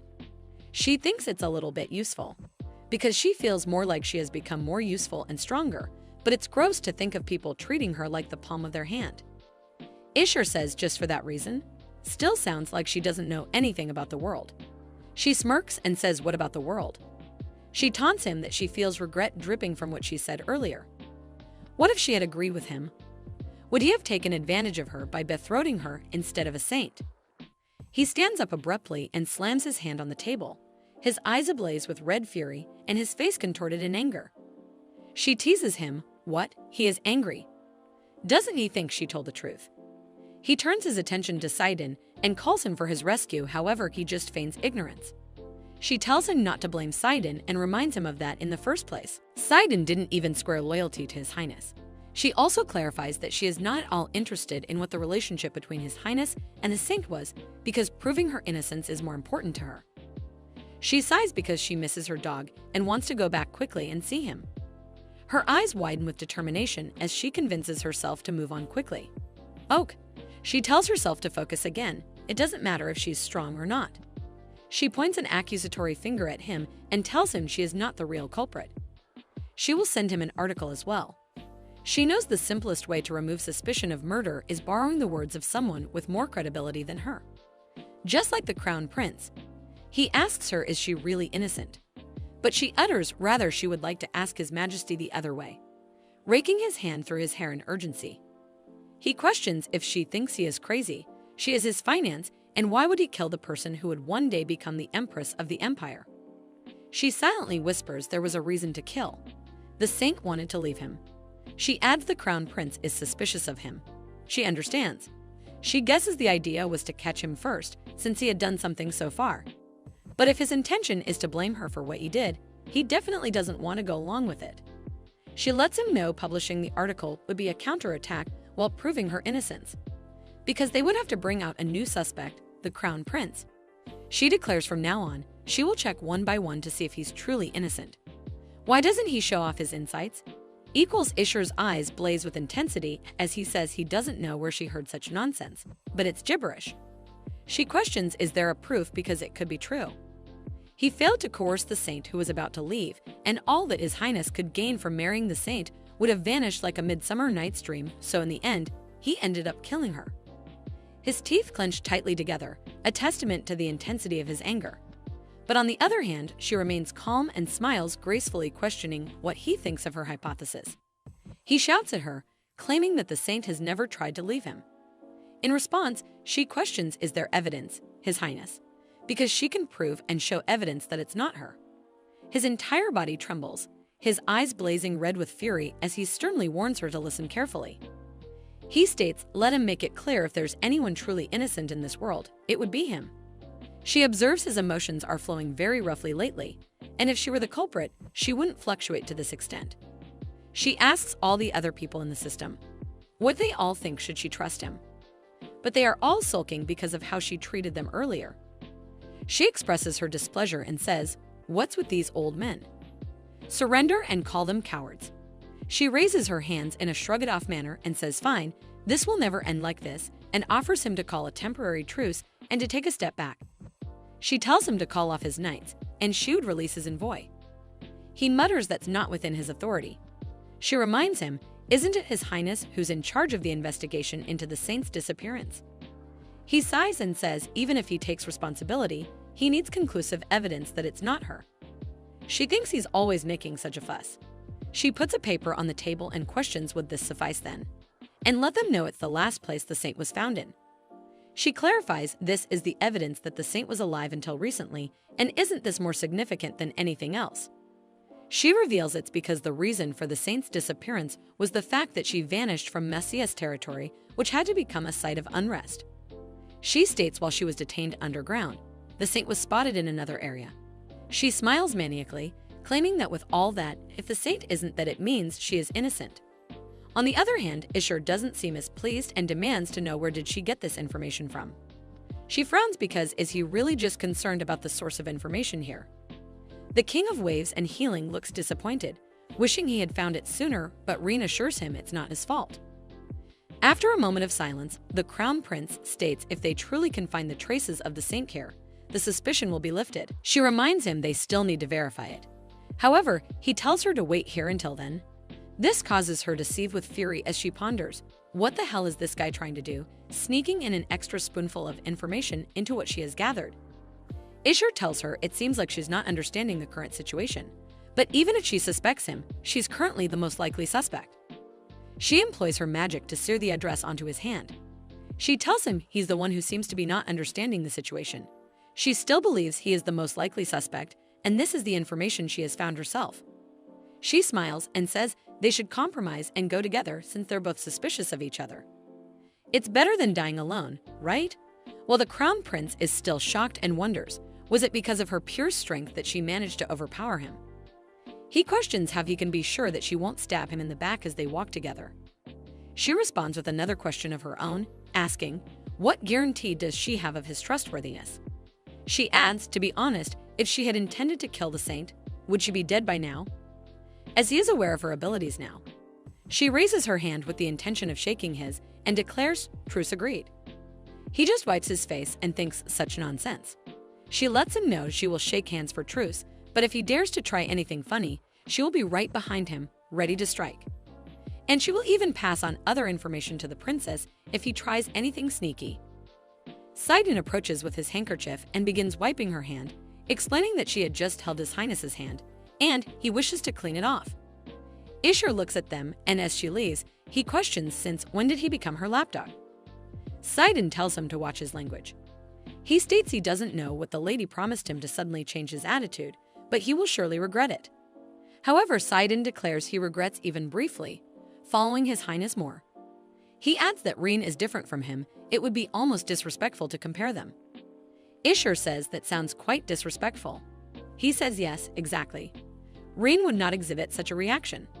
As he turns to leave, Ishur warns him his words seem quite sharp. He says it's just his mood. As they ride on horseback, His Highness accelerates, swiftly maneuvering next to Rene. He asks her, is everything okay? Unable to understand, she questions what does he mean. He lets her know they are out of the Messiah's territory. Confused, she questions if there is a reason why it wouldn't be okay. He reveals she is famous for never leaving the territory unless it's for a banquet. She is surprised to hear this and explains that she cannot spend her whole life confined to the territory. He says it is surprising to hear such words from her. There's nothing surprising about it, she states, reminding him he has no reason to know about her, and thinks just like she doesn't know much about Rein. She wonders why Rein has so many surprising aspects. She thought she was just a stubborn villain, but the more she knows, the more complicated she seems. He claims he knows enough about her to know that she doesn't usually wear such clothes. She never wears anything other than dresses. She tells him no, she actually prefers these clothes and feels a bit sorry for Rein for changing her taste. But honestly, Rein has been wearing dresses all this time and all the clothes she is wearing now is from Ant. Ishur wants to know if that is the case, why didn't she dress like that before? She asks, why would she? And says she will tell him now while she is at it. She doesn't love him anymore. It's better now that there's one less rotten person, right? Ishur is surprised to hear this coming directly from her mouth. She asks if he thought she would always chase after him. She lets him know once this is over, she wouldn't appear before him again, so he needs to not worry. She apologizes to Rein in her mind and lets him know that she promises she will never love him again. From now on, she will make it as if her crush on him never existed. He somehow looks angry by her determination not to love him anymore. He asks what she is going to do from now on. She doesn't understand what he means by that. He asks if she is planning to cling to someone else like she did to him. It's not Sidon, or is it? The Lord of Temptation senses a strange aura. Annoyed, she questions, what on earth is he talking about? He replies Sidon is a good knight and his subordinate, but yesterday he saw him hovering around her. Did he appeal to her pathetic sense of sympathy, or did he try to impress her by showing off his strength? She becomes mad and says she cannot figure out what he's thinking and he should focus on his own business. She crosses him and ends up being next to Sidon. Sidon smiles at her and assures her they should arrive in a few hours now. She is pissed off because it's still that long and they are going too slow. He apologizes to her, but she mutters apologies should come from that direction and glances at the prince. She believes the more time passes, the more incomprehensible it becomes, really. He questions what she means, but she just mumbles to herself, why did she ever like that brat? She wonders how she should really stay away from these kinds of people. Sidon says with utmost seriousness that if only she gives the command, he will get rid of them. She says if that's what he was going to do, he should have done it earlier. However, she realizes it sounds like treason. Are they supposed to say it? He lets her know. He follows her, not the prince. She tells him it's still going to be treason. He notices she seems anxious and says he may be overthinking it, but she seems more anxious than usual. She tries to assure him it's probably because of her overthinking and just tells him not to worry. She's fine. She activates her Blessing of Water skill and eliminates all accumulated fatigue from Tasengja and enhances his physical abilities. She thinks she pretended not to be, but Sidon is right, she is anxious right now. It's been quite a while since the main quest appeared and the completion of the special quest is approaching. But the epic quest which ends the possession hasn't appeared yet. The epic quest orders her to stop the tower's master who seeks to bring destruction to the world, and the Master of Decay is on the top floor of the tower. Clear conditions are to banish the Master of Decay from the top floor of the tower, and reward upon completion is being returned to the original world. The only quest that will send her back to the original world is the epic quest. She thinks maybe the genre is different, or there's a prerequisite quest to clear first. Just in case, she's moving fast, but still the quest for return hasn't appeared yet. Even if she complains, the system is still unresponsive. In times like these, she cannot help but feel overwhelmed with anxiety. The Lord of Ways and Healings believes that the system error will be fixed when the quest is completed. The Lord of Temptation suggests that to alleviate anxiety, she could try dreaming of her dog discreetly. She tells him she appreciates the sentiment, but she will pass. It seems like it might worsen the situation. The malicious leader of Blood advises that in times of anxiety, it is best to reduce thoughts and focus on physical activity. She agrees with him. Right now, she should focus on proving her innocence. Still, she cannot help but continue to think about it. She tells herself, surely she won't be stuck here forever, right? The note she had contained the name of the last location where the saint was spotted. A plain, ordinary place, neither small nor lord, somewhere it's likely to be. A knight has captured a man and informs the prince that he has caught the one who took the saint home. Rein thinks if it weren't for the princemen swarming the area, they would have found her immediately as water. What a waste of time. The man introduces himself as Durek. The crown prince points his sword at him and warns him if he doesn't want that name carved on his tombstone, it's better to speak the truth about the saint. He admits it's true that the saint stayed at their house for a while. But if it weren't for the flyer that he was just shown, he wouldn't have known it. Ishur questions why did she follow him. Does he have a patient at his house? Thinking that she might have gone there for healing purposes. He says no. He just offered to let her stay for over a day and then he trails off. Ishur asks, and what? Rein steps in between them and instructs the man to guide them to his house. He looks surprised and says his house. She says, yeah, and why is he so surprised? The man agrees to do so, but seems hesitant, his eyes lowered as if he's hiding something. When they arrive at his house, for a moment, they all remain in stunned silence, overwhelmed by the sheer opulence of his house. Rein wonders if a person who usually runs away lives in such a luxurious house. The mayor of Yu Oak requests an official appearance, but personally, he sparkles his eyes at this residence, saying it suits his taste even more. The vicious, bloody cult leader suggests seizing this house. She's annoyed because these old men are spewing nonsense again. Suddenly, a peculiar scent tickles her nose, prompting her to inquire Sidon, do he smell something strange? She says, somewhere there's a smell of something strange and familiar. Wondering if it's coming from Sidon, she smells him too and comments he smells like lavender. She concludes that there's a suspicious smell in this house. The vicious blood cult leader completely agrees and the Lord of Temptation smells corruption. She believes this must be the saint and rushes towards the direction of the house, following the increasingly potent scent. When she arrives in front of the imposing door, she realizes it's emanating from there. Just when she intends to open the door, Sidon comes from behind asking if she has formed something. The prince appears too and warns her it might be a bit tricky if she acts on her own. She urges them to hurry. There is something. When Sidon comes next to her, he smells it too and says, "Is it just him or is it?" He trails off, but the prince confirms his suspicion when he declares it is a corpse. The prince is on his knees, grieving as he claims it's not him. He doesn't know anything about it. Sidon still feels the warmth from the ashes. Rein claims it takes 2 to 3 hours to completely burn a person. Judging by the heat emanating from the corpse, it burned approximately 20 minutes ago. She is mad because when the corpse was burning, they were wandering around the village. It was a very close call. She believes if Ishur hadn't brought the knights and if she had acted alone, perhaps she could have saved her. The famous bloody professor says if he had done that, the quest would have gone wrong for her. The Queen of Waves and Healings comforts her, saying she did nothing wrong. She sighs and thinks she doesn't know what will happen to the quest. But it's not just a matter of a quest. It's about human lives. Sidon questions if it is the body of the saint. Rein doesn't know, but she could feel the holy power from that corpse. People with holy powers are rare. If one possesses such strong holy power, it remains even after death. She looks at the corpse. It looks so twisted and horrible.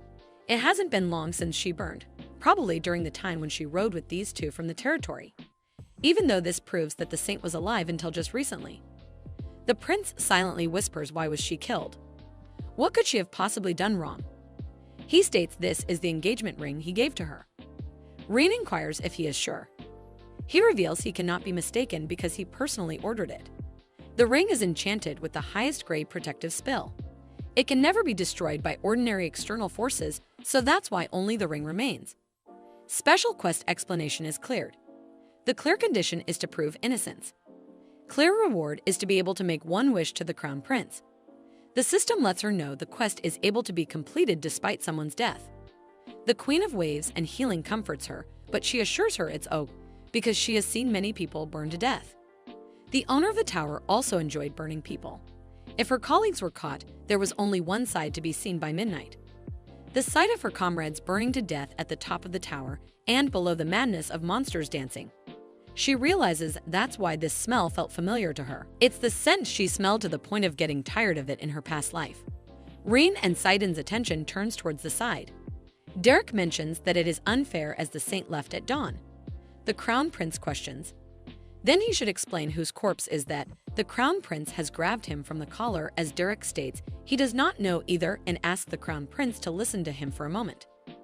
The crown prince lifts him up as he asks for help. Sidon intervenes, asking the crown prince to come down. Derek states that he hasn't even been confirmed as the culprit yet. Ishur is filled with annoyance as he pushes Derek, but Sidon catches him. Sidon gets down on one knee as he asks what time did the saint leave yesterday. Derek responds that she left early yesterday morning without saying a word and mentions what he is saying is true.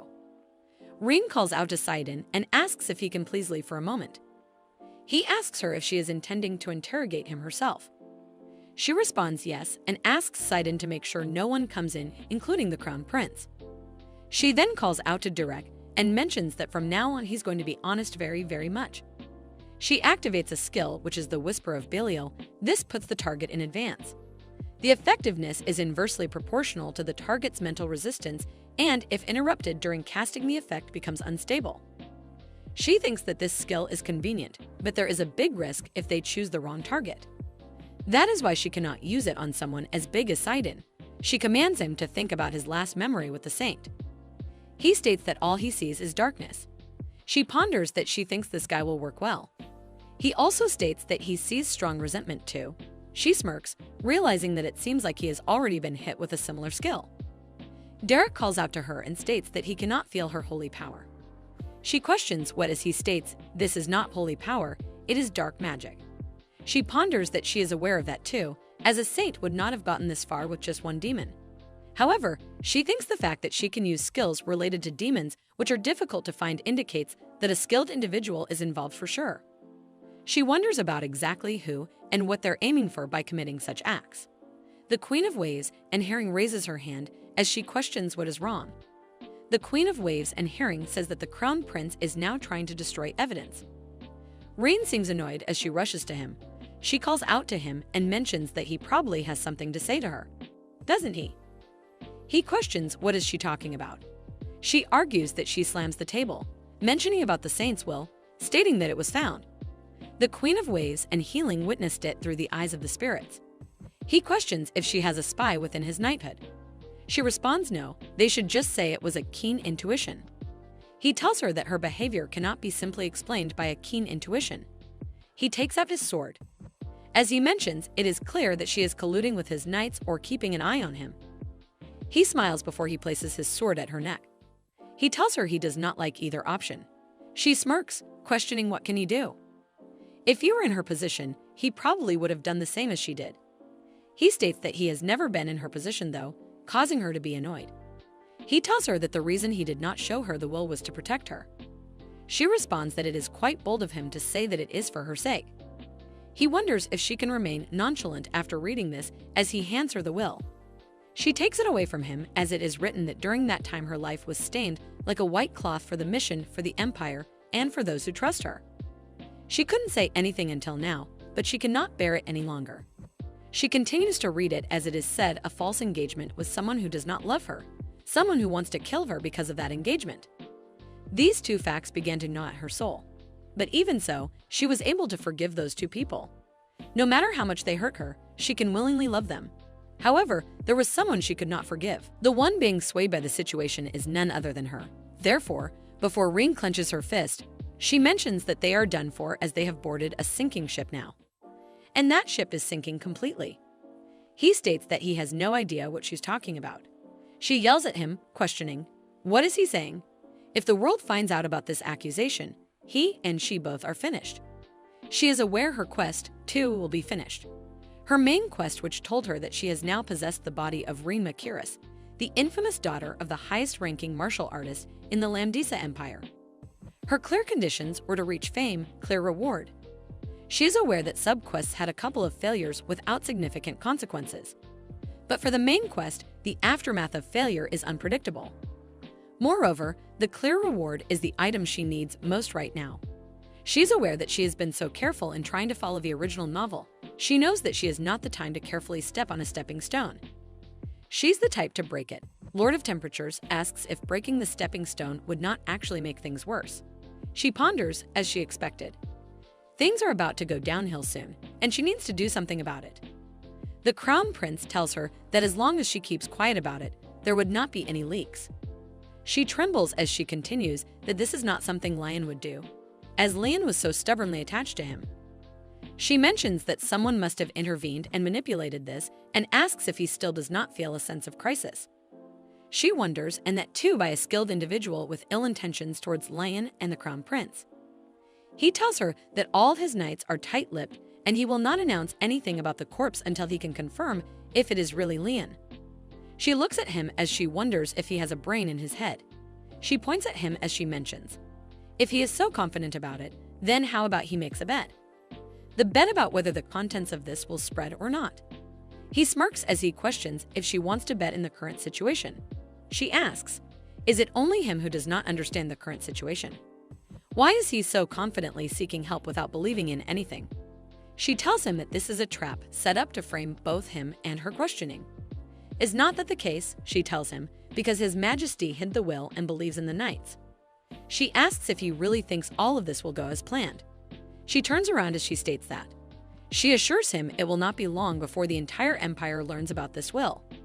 He tells her it seems even if he were to die soon, this will continue to spread. Questioning what exactly does his knights receive about this, she again tells him to make a bet as he should trust his own knights, stating that she will trust her own experiences.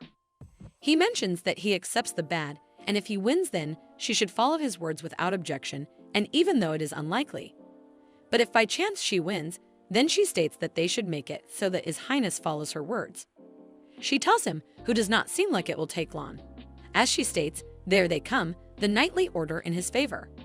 He is surprised as the knights appear, since mentioning the will of the saint is currently being distributed throughout the entire empire. She has been known as an indirect murderer of the saintess, and her reputation has decreased by 50. The knights look upon her with eyes of distrust. The commoners of the empire are remembering about her suspicions. She is aware that she won the bet, but she's not happy at all. A subquest is given, which is one body in a board. She has cleared her name of the murderer of the saintess, but she is soon caught up in another misunderstanding. She and Isher will be known as the perpetrators who drove the saintess to her death, and to overcome this crisis, she must cooperate with Isher and gain his trust. The clear condition is to receive the token of trust from Isher. She ponders that these surely are some odd quests. The Malaysian bloodthirsty rat priest looks at her with eyes full of sympathy, and the king of waves and healing is eager to embrace her tightly. The Lord of Temptation wants her to be his. She is aware that as soon as Lion's will was made public, she returned to the mansion as if fleeing. Sidon and Isher both told her to go back. She finds that very harsh, and above all she looks around and wonders why does she have to receive such looks for something that she did not even do. She knows that Sidon also went to the palace to try to rectify the situation. Only punishing quests or giving orders to kill a quest where she has to clear up this misunderstanding. She finds it really frustrating. Someone knocks on the door questioning if he can come in. She questions if it is Krill and invites him in. He steps inside the room as he asks her what is she doing. He complains that her brother just came in and she's just lying there so indifferently. She questions what should she do and asks him to say whatever he has to say from there. He tells her that first of all the murder charges against her husband dropped, and father informed him. She questions, so what now, even though other charges have arisen. He also tells her that their entire family is coming up to the capitals, and it looks like they're planning to force their way through. He tells her to get ready. As she rises, she ponders, forcing their way through. She likes the sound of that. She tells him that he does not seem that angry, though. He asks her if she is angry. She tells him she is not as much as Aunt. He had told her that she's good at this, as it is a skill to have all these new charges piled up like this. The malicious, bloodthirsty priest suggests that he will secretly strike down that noisy chick. He mentions that is because he likes Leon. Reen is shocked as she questions Aunt with the saint. He responds she knew that too, that Aunt has been in a one-sided love with her for 10 years. She ponders that Reen probably knew it.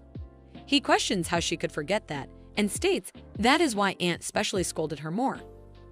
Krill asks her to stop bothering Lion a bit. She ponders. That is right, is not it? Still, she wonders if it is not overreacting to think that her own younger brother committed a perfect crime. She thinks that he really fell deeply in love. She suddenly mentions, wait a moment, as she remembers something. She states, but the saint was engaged to the crown prince, which means that their brother is not even a potential match for her. Realizing that there must have been complicated circumstances, she wonders, so how do they resolve Aunt's situation this time? She is aware that the quest is saying that these accusations are all misunderstandings. Aborted and wonders, is it a misunderstanding that Reen has been bothering her all this time, or is it a misunderstanding that the saint died? She calls out to Krill and questions if he also thinks that she killed the saint. He responds that he does not think she would have directly killed her. She mentions but still she wrote in the will that she was having a hard time because of her, so it is almost as if she died because of her. She mentioned so in the end, she is the one who killed her as her mood becomes sad. Grill tells her that she has been really strange lately as her memory getting worse does not help either. He states that he does not know what. It does not seem like a matter of intelligence, but her temperament does seem a bit deadened. She tells him that a person died, so it is natural for tempers to die. Is that not supposed to be a case? He becomes frustrated telling her there she goes exactly this kind of remark. That is what is really strange about her nowadays. He also tells her, and above all, she never really intended to kill the saint. She questions what does he mean by this before she suddenly grabs onto him, telling him to tell her more. She questions what is he saying as he states those assassin. She did not send them, it is just known that she didn't. She wonders the person who sent assassins to the saint. It is not her right. He asks her why does she keep on pretending to not know as she tells him to forget about it. She questions if it was not her, then who sent them? Does he know about it? The saint is like a guardian of the empire. Wouldn't it make sense for someone with a grudge against the empire or the emperor to want everyone to die together? Among them, there may be extreme supporters of the princess who would rather see the empire fall than see the crown prince ascend the throne. She questions if he is sure that it was not her.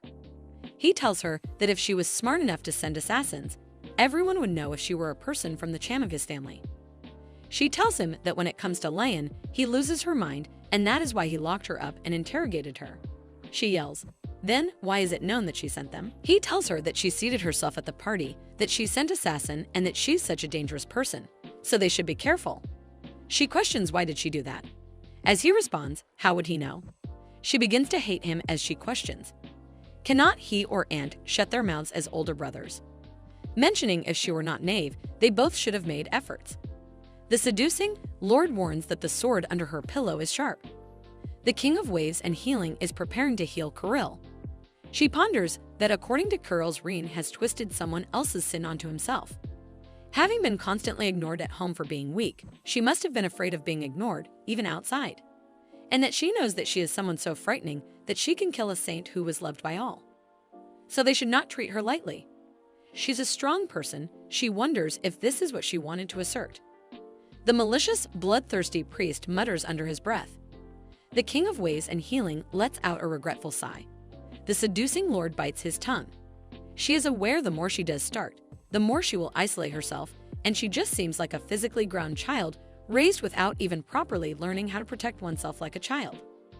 Krill asks her, but why is she so strong, as he thought it was a sword to the throat, not a pillow? Kirill affinity has increased by 30 points. She finds it seriously distracting. She calls out his name as she tells him that they should try to make things right now, even if it is late. He questions if he is included before she smacks him on the head, telling him that he is also at fault. He complains. What did he do wrong? When she's the one causing all the trouble. She tells him charge of neglect and the charge of miscounting a woman. She tells him that he knew how she was being treated in this household. She ponders.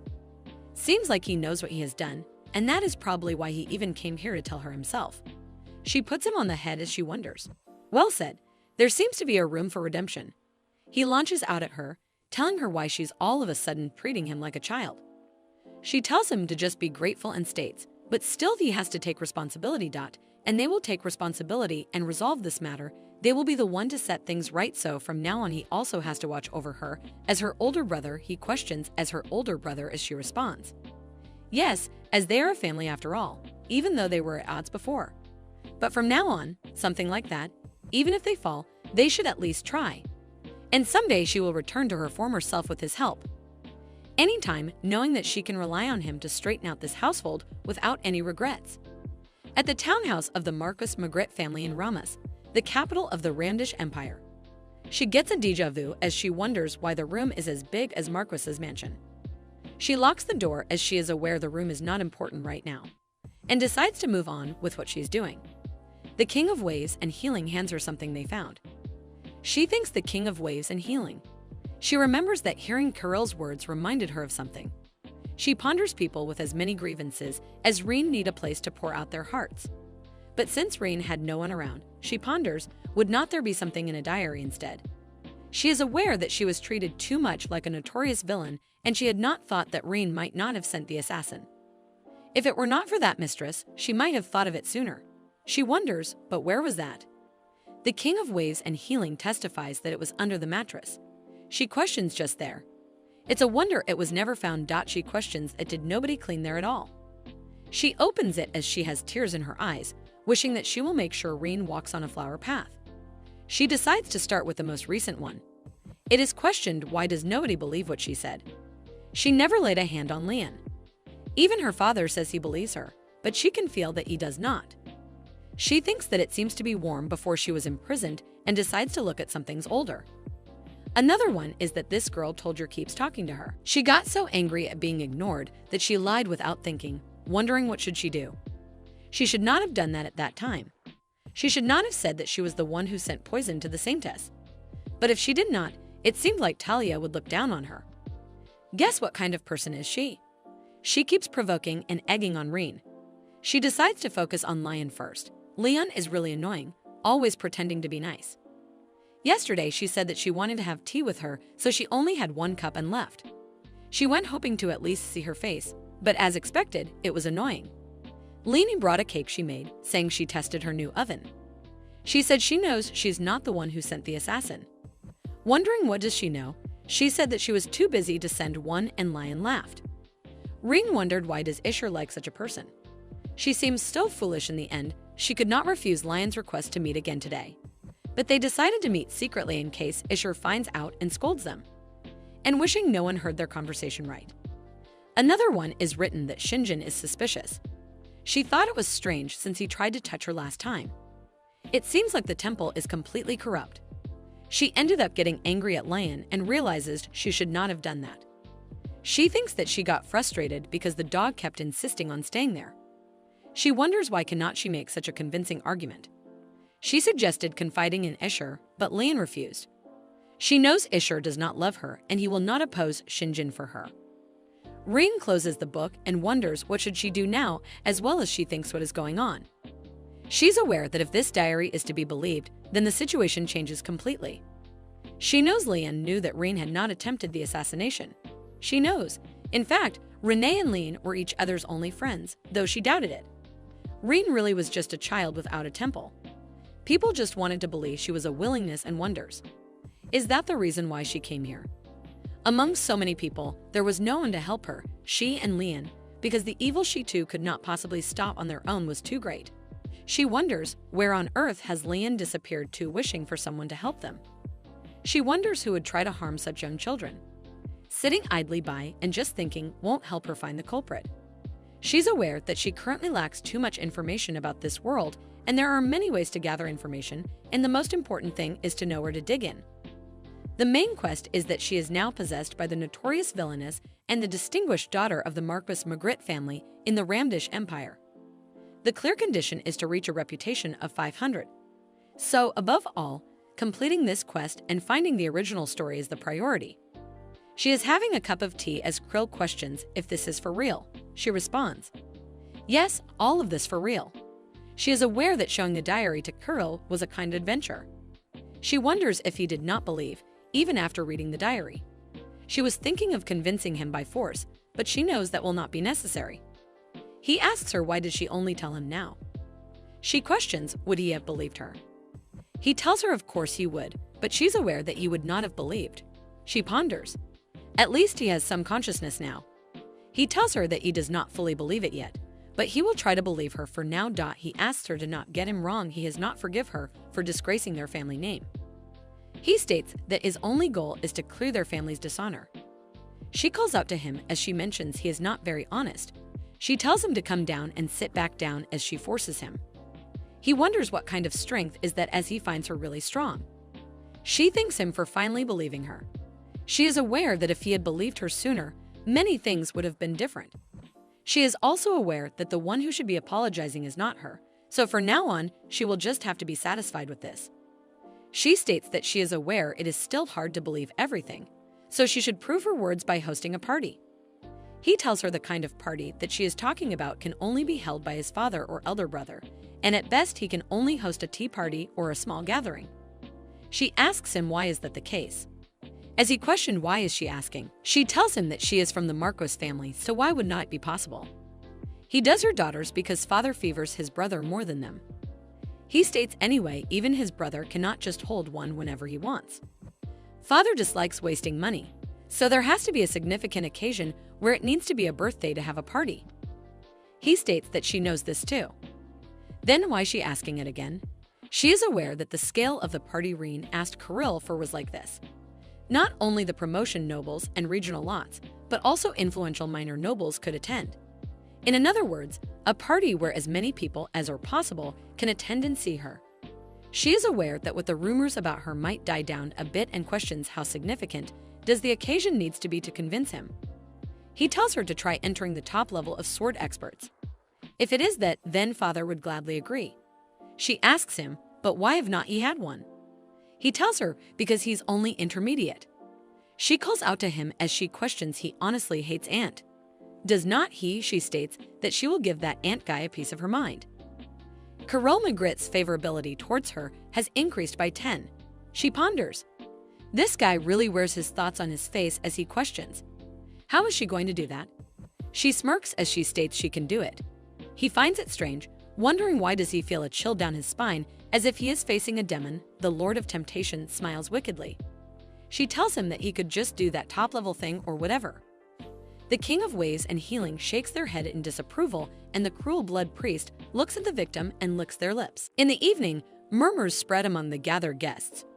One of them mocks that even if the rich go bankrupt, they can still maintain their wealth until the third generation. It seems evident that the Marcus family, whom they know well, must be swimming in money. Another guest notices a couple dancing. It is none other than Isher and Reen. A woman in the group smirks, finding it ridiculous that the Marcus family continues to protect their own kind. She questions whether they are unaware of the rumors swirling in the capital. The group laughs, amused at the thought that the true protagonist of the party believes the event is actually about them.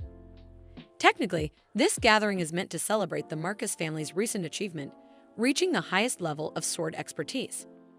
It was the Marcus family that defeated the former vice commander of the Imperial Guard, who was known to be a top-tier warrior. When questioned, the former vice commander himself admitted that Carol Marcus was even purer in his swordsmanship than he had been. However, when people directly ask the Marcus family how Carol became so strong, they receive only one strange answer: to ask his brother.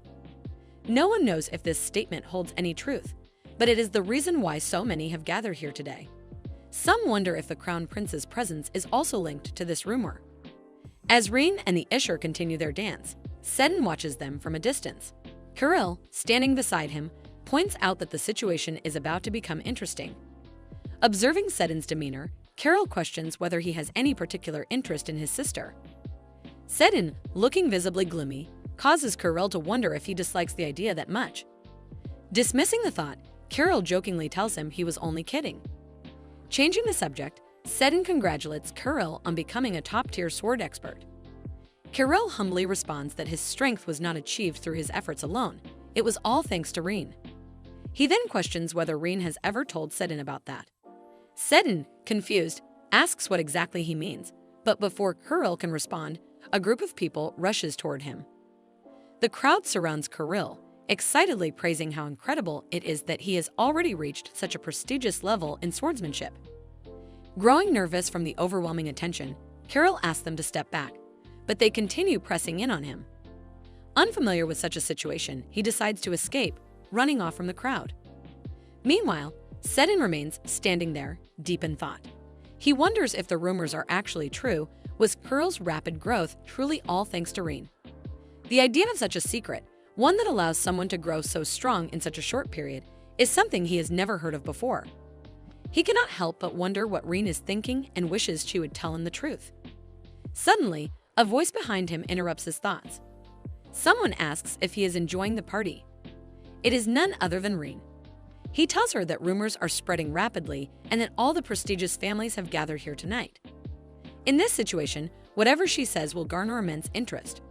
This is good news, but Reen knows that mere interest will not be enough. The title she bears, the Killer of the Saint, the Pretender, the Ultimate Villain, the Possessor of Rare Information, has made her the center of attention. She plans to use this moment to her advantage. Slamming her foot onto the floor, she declares that from now on, she will take control of the situation. She knows that the spectacle must be grand enough to shock everyone if she wants to overturn her reputation in a single move. Seddon attempts to speak to her, but before he can, the Crown Prince approaches from behind, commenting that he has finally found her. He playfully remarks that everyone has been asking where his beautiful partner had disappeared to. He is so cheesy. Reen immediately scolds him for his nonsense. Seddon, gripping his wine glass tightly, tells Reen that she can leave. He will stay behind and hold his ground. Before walking away, Reen assures him that she will return. The Crown Prince places his hand on Reen's waist, reasoning that it is necessary for the success of their operation. Reen finds this absurd, demanding that he remove his hand before she breaks his fingers. Seddon, watching the exchange, remembers when Reen once told him that people like them live shamelessly, believing in their own reputations and boldly doing things that others dislike. In the past, her attitude had put his mind at ease, but now it only makes him uncomfortable. Standing there in silence, he looks down, reflecting on his choices. He has never regretted refusing noble titles before, but at this moment, an unfamiliar feeling lingers. Later, Reen raises a toast, thanking everyone for coming and celebrating Carol, the new glory of the Marcus family. The room is filled with intense gazes, some filled with desire, others with suspicion. Amidst the lively atmosphere, Reen can clearly sense the mocking glances from those who criticize her for their own amusement. She silently challenges them, waiting to see how long their laughter will last. However, before that, she plans to answer the question everyone is curious about. One of the men in the crowd suddenly claims credit for Carol's growth, and immediately, others start pointing at themselves, insisting that they were responsible. Seeing their desperation, Rein provokes them further, urging them to share the so-called secret if they know it. However, she points out that valuable knowledge is scarce and should not be given away so easily. The crowd murmurs in agreement, acknowledging that a secret of this caliber cannot simply be disclosed. However, they demand to know how they can believe her words. Rein clarifies that she is not saying she will monopolize the secret. She simply wants something in return, something that proves its true value. The crowd presses her, asking what exactly she seeks. With a calm yet deliberate tone, Rein declares that what she desires is the truth. From the crowd, a young woman steps forward, questioning what truth Rein is referring to. Rein immediately recognizes that she has achieved her goal. She has drawn out the person she was aiming for. Talia Cypress, the daughter of Viscount Cypress, mocks Rein's condition, calling it broad and abstract. Rein realizes that Talia had been watching everything from the shadows, only now choosing to reveal herself. This woman appears repeatedly in Rein's diary, yet not everything written there tells the full story. Rein recalls the documents Seddon once gave her, documents that revealed Talia as the person who had turned her into the most despised villain in the Empire. It is no surprise. After all, red-haired girls are baddies. Rein, keeping her composure, asks Talia what exactly she wants to say. With a smirk, Talia implies that despite Rein's words, she has no true intention of sharing the secret. Then, without hesitation, she makes a bold claim, declaring that if she were to say Rein was the one who attempted to assassinate the saint, would anyone believe her? The crowd stirs and Isher, standing nearby, attempts to intervene, but Rein stops him. She calmly asks Talia if she intends to stain the honor of the Marcus family while standing within their estate. Until now, Rein has been taken advantage of in such situations, but tonight, things are different. Talia, still smirking, mocks Rein, remarking that it is surprising to see her suddenly care about her family's honor when she is known as the disgrace of House Marcus. She wonders if Rein will refuse to accept the truth this time as well. However, Rein does not falter. Smiling coldly, she prepares herself for battle. She is not about to lose a verbal duel to a mere newborn. Rein replies that Talia's point makes sense, but the truth is also abstract. Depending on who receives it, it can turn into a lie. However, Rein has no intention of changing the condition, as it would not be fun to give away the secret for free. Talia, clearly irritated, senses that something is off. One of the men questions whether any truth would be acceptable. Rein responds that she will judge whether it is satisfying, and if it is despicable, then what would she do? After all, value comes from rarity. In that sense, she concludes that his truth is not satisfactory, and he is disqualified. Talia senses that this is not the real Rein. She has changed completely. Rein challenges the crowd to try harder. The murmuring among the attendees grows, uncertainty filling the air. Witnessing the commotion, Isher claps his hands to quiet them down. He had not intended to interfere in the Marcus banquet, but listening to this from the beginning, he finds it all rather rude. Talia, feigning innocence, claims she had no intention of offending him, but then points out that even he must have suspicions about Rein. After all, she is one of those who adored the saintess, so how could she stand by and let people deceive him once again? Her anger flaring, she accuses Rein of attempting to assassinate the saintess simply because she was the crown prince's fiancée. She further claims that the scene of Rein and the crown prince together might be another deception. The crowd, already filled with doubt, quickly echoes her words, arguing that Rein's past cannot be erased so easily and that the so-called secret could very well be a lie. The same people who were desperate to uncover the secret just moments ago now turn against her with ease, showing how low Rein's reputation truly is. Isher, unable to endure anymore, steps forward and announces that the body found was not Leanne's, it was all fabricated. He had not planned to reveal this here, but with the rumors running rampant, he had no choice but to set the record straight. A stunned silence overtakes the crowd. If this is true, then what does it mean? Isher further explains that the royal magician examined the body and confirmed that the hair was black, whereas everyone knows that Lion's hair is light brown. The suicide note, too, was fabricated to slander Rein. The real culprit took advantage of someone who had already gone missing. Talia, trembling with rage, demands to know who, then, was responsible. Rein states that, unfortunately, she has yet to capture the true mastermind. However, if the person who orchestrated this went so far as to burn an innocent person alive, then they are undoubtedly connected to Lion's kidnapping. The crowd struggles to comprehend the implications of this. After all, the Saintess was a cherished figure in the Empire. Rein herself does not understand why someone would go to such lengths, but she is certain that the person who tried to kill Lian would know the answer. Talia, still unwilling to back down, shrieks that it must have been Rein.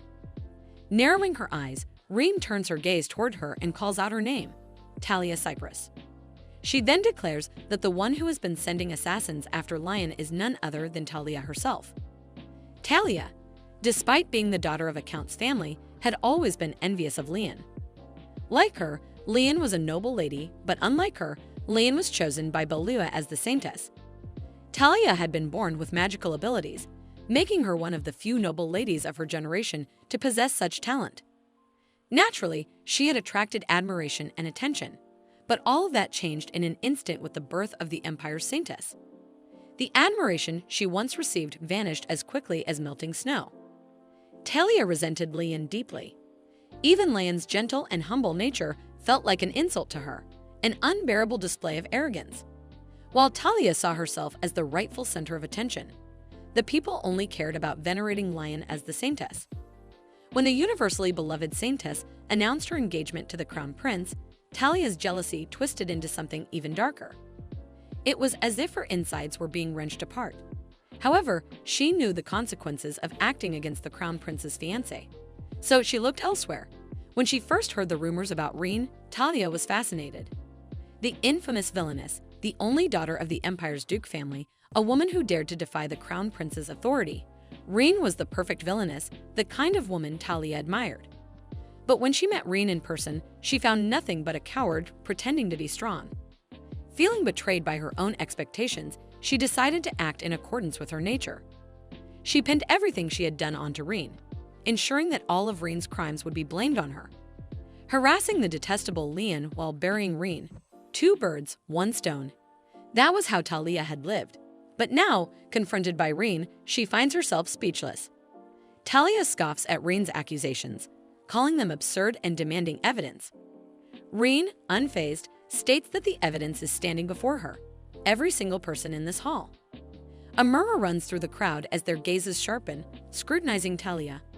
Leaning forward, Rein reminds Talia of the secret she promised to reveal, the truth that could elevate someone to the rank of a top-tier sword expert. One of the men in the crowd tries to mutter something. 'Tis the exhilaration of overturning an underestimated opponent, of shattering boredom completely, and the emergence of a kindred spirit. Talia stares at Rein, a strange admiration flickering in her eyes. Rein, noticing this, wonders if Talia is a pervert for looking at her like that. From a distance, Ishur watches the scene unfold. Unlike before, Rein is now able to suppress her opponents without even blinking. When he first allied with her, he never expected her to be this useful. A few days ago, near the Sodalam's forest, Rein reminds Ishur of their bet, just as she had declared that she would make it known far and wide. Now, all the citizens are aware of it, and she insists that it would be best if he simply follows through with her words. She tells him that he would assist her in her endeavor, and in return, she would help him ascend to the throne. Ishur acknowledges that she has grown wiser than before, but he questions how he can trust her. This response angers Rein. How could he still act so coy after losing the bet? Without hesitation, she draws her sword, unleashing a surge of sword energy. In a single stroke, the trees of the forest fall, cut cleanly apart. And yet, she had not even used her full strength. Ishur looks back, stunned, unable to comprehend who she truly is. She sighs, signaling him to stop his surprise and give her an answer. He concedes that he can help clear her name, but to him, she is still not entirely trustworthy. Hearing this, Rein considers dismissing their cooperation altogether. However, Ishur adds that since he has lost the bet, and because she is Lian's friend, he is willing to trust her this once. Rein, now curious, questions how he came to know about her friendship with Lian. Ishur explains that it was thanks to a letter discovered during the investigation. Lian had hidden it away safely, but it was only found belatedly. At first, Ishur had been confused as to why Lian would defend Rein, but now, knowing they were friends, it all makes sense. Rein, however, points out that irony. Despite knowing this, he still suspected her. Ishur justifies his doubts, stating that her past record was far too flamboyant, especially regarding the assassination attempt. She immediately refutes the accusation, arguing that she had nothing to do with it. Still, Rein counters that with such an argument, it is difficult for her to trust Isher as well. After all, he had framed her for murder and for hiding a witness. Isher, irritated, points that now he is willing to trust her. So what is the problem? Rein is unimpressed. Seeing his attitude, she trusts him even less and demands that he offer her a token of trust. Only then will she be able to place her trust in him as well. Isher, confused, hesitates, and Rein contemplates the situation. She knows it is an odd request, but still yells internally if he can at least manage to keep his expression neutral, it was all due to that damn quest. These so-called tokens of trust have been kept so vague that she has no choice but to blindly push forward. Frustrated, she asks him to give her anything as proof. Isher acknowledges her demand, admitting that he does have something in mind, but he cannot give it to her just yet. Rein sighs, impatient, as when that time will come. Isher explains that first, they must cooperate as much as possible. Only when a certain level of trust has been built between them will he hand over the token. Rein, annoyed, recognizes that he is dragging things out by adding yet another condition. Isher, however, points that the only reason he even agreed to trust her was because she was Lion's friend. Still, Isher assures her that he will make an effort to trust her properly. Rein mockingly thanks him for this small favor. In conclusion, they reaffirm their agreement. She will assist Isher in becoming the emperor, and he will help her with her endeavors. Once trust has been established, he will give her the token. Extending her hand, she proposes they seal the deal. Isher sighs, but after a brief moment of hesitation, takes her hand. It is a deal. Rein observes that they all seem to be having a hard time of affirming the truth, so she decides to suggest something to them. She commands that evidence of the attempted assassination of the saintess be brought forward. The floor was open for everyone. She points anyone with knowledge of an assassination attempt should come forward. However, she makes it clear that claims must be supported by solid evidence, as she will not tolerate false accusations made out of greed for the secret technique. Rein is aware that very few people will have actual evidence, even if they have heard rumors. But she knows that planting doubt in their minds will be enough. Eventually, someone will claim to have proof, such as human nature. Talia steps forward, seemingly exasperated, and questions Rein's logic. Until now, Rein had been the one accusing her of sending assassins after the saintess. Has she suddenly forgotten? With a sigh, Rein acknowledges that the situation has now taken an unexpected turn. She shifts her gaze toward Isher, realizing she has no other choice left. Without hesitation, she grabs Isher's hand and activates her skill, Mask of Asmodeus, beginning her act. She feigns distress, claiming that she was forced into this situation because Talia blackmailed her. Talia, taken aback, demands to know how a mere daughter of a count could possibly blackmail the esteemed lady of a duchy, especially the iron-blooded duchess herself. Isher steps in, stating that such a thing is possible only if Talia had discovered a weakness. He dismisses it as petty, but his words only leave Talia more confused as she struggles to understand what she has supposedly done. Placing a hand on Rein, Isher elaborates, claiming that Talia must have used his contract engagement with Lion as an excuse, exploiting the fact that he loves Rein as her weakness. The crowd begins to murmur at this unexpected revelation, while Talia, utterly bewildered, screams in frustration. Rein silently appreciates Isher's acting skills, realizing how well he is selling the story. To ensure everyone follows the sudden shift in narrative, she decides to take them back to the events of the previous evening, inside the Marcus family's drawing room. That evening, Isher had understood that he needed to help clear Rein's name, but he still wondered why he had to go to such lengths. In response, Rein had grown frustrated, snapping at him about the poisoned wine. Could he not see that her reputation was crumbling before their eyes? He had questioned whether she truly intended to use such drastic means, knowing the wine was poisoned. If rumors about them being lovers spread, it could indirectly lead to an accusation of them conspiring to kill Leon. Rein had acknowledged the risk but insisted that there was no other way. The current situation could not be overturned with a simple explanation. Nobles, who valued strength above all else, could be convinced by the promise of a secret technique, but the general public, still gripped by anxiety over the saintess's disappearance, required a different approach. A new villain had to be introduced, one who was not Rein.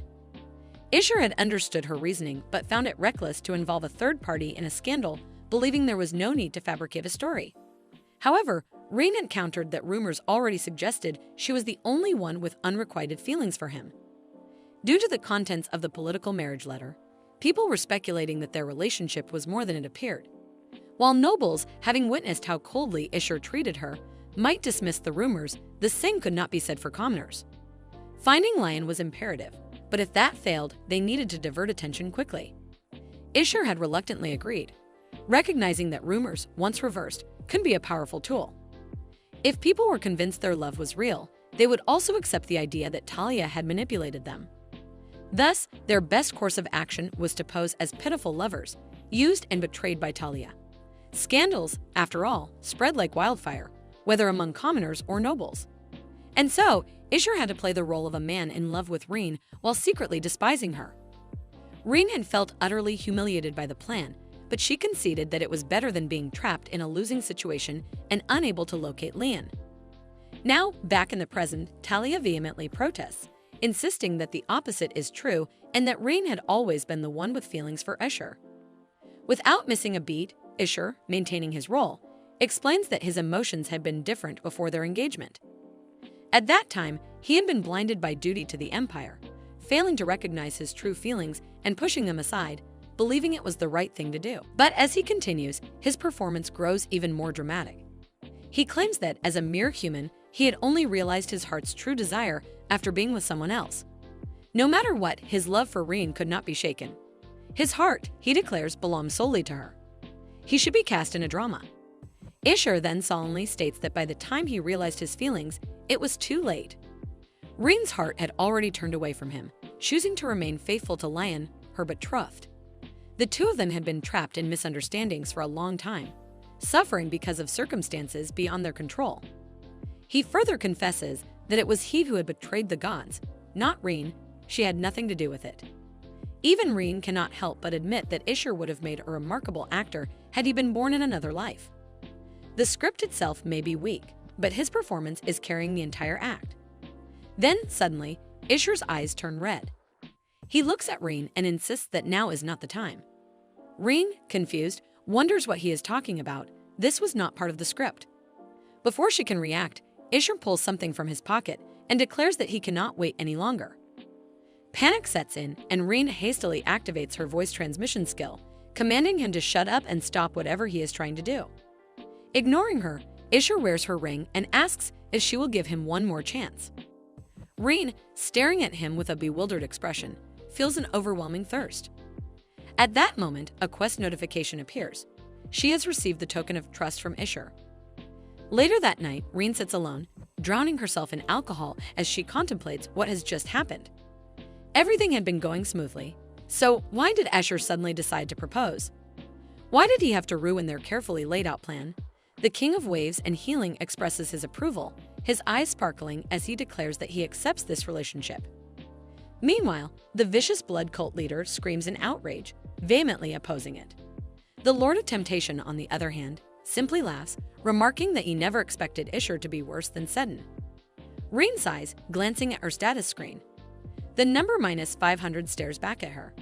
She had always expected this moment to come eventually, but even so, she should have dealt with it much sooner, despite how frustrating it was. Determined to find some clarity, she finally picks up the book she had been waiting to read. After all, everything she had done was so she could reach this very moment. Just then, Seddon arrives, asking if he may have a moment with her. Rein, exhausted, hopes it will be brief. He assures her that he simply has one question before leaving. With a sigh, she allows him to sit and asks what it is. Seddon directly questions why she never told him anything. He reminds her of the day she accepted him as her pupil, when he swore he would do anything for her.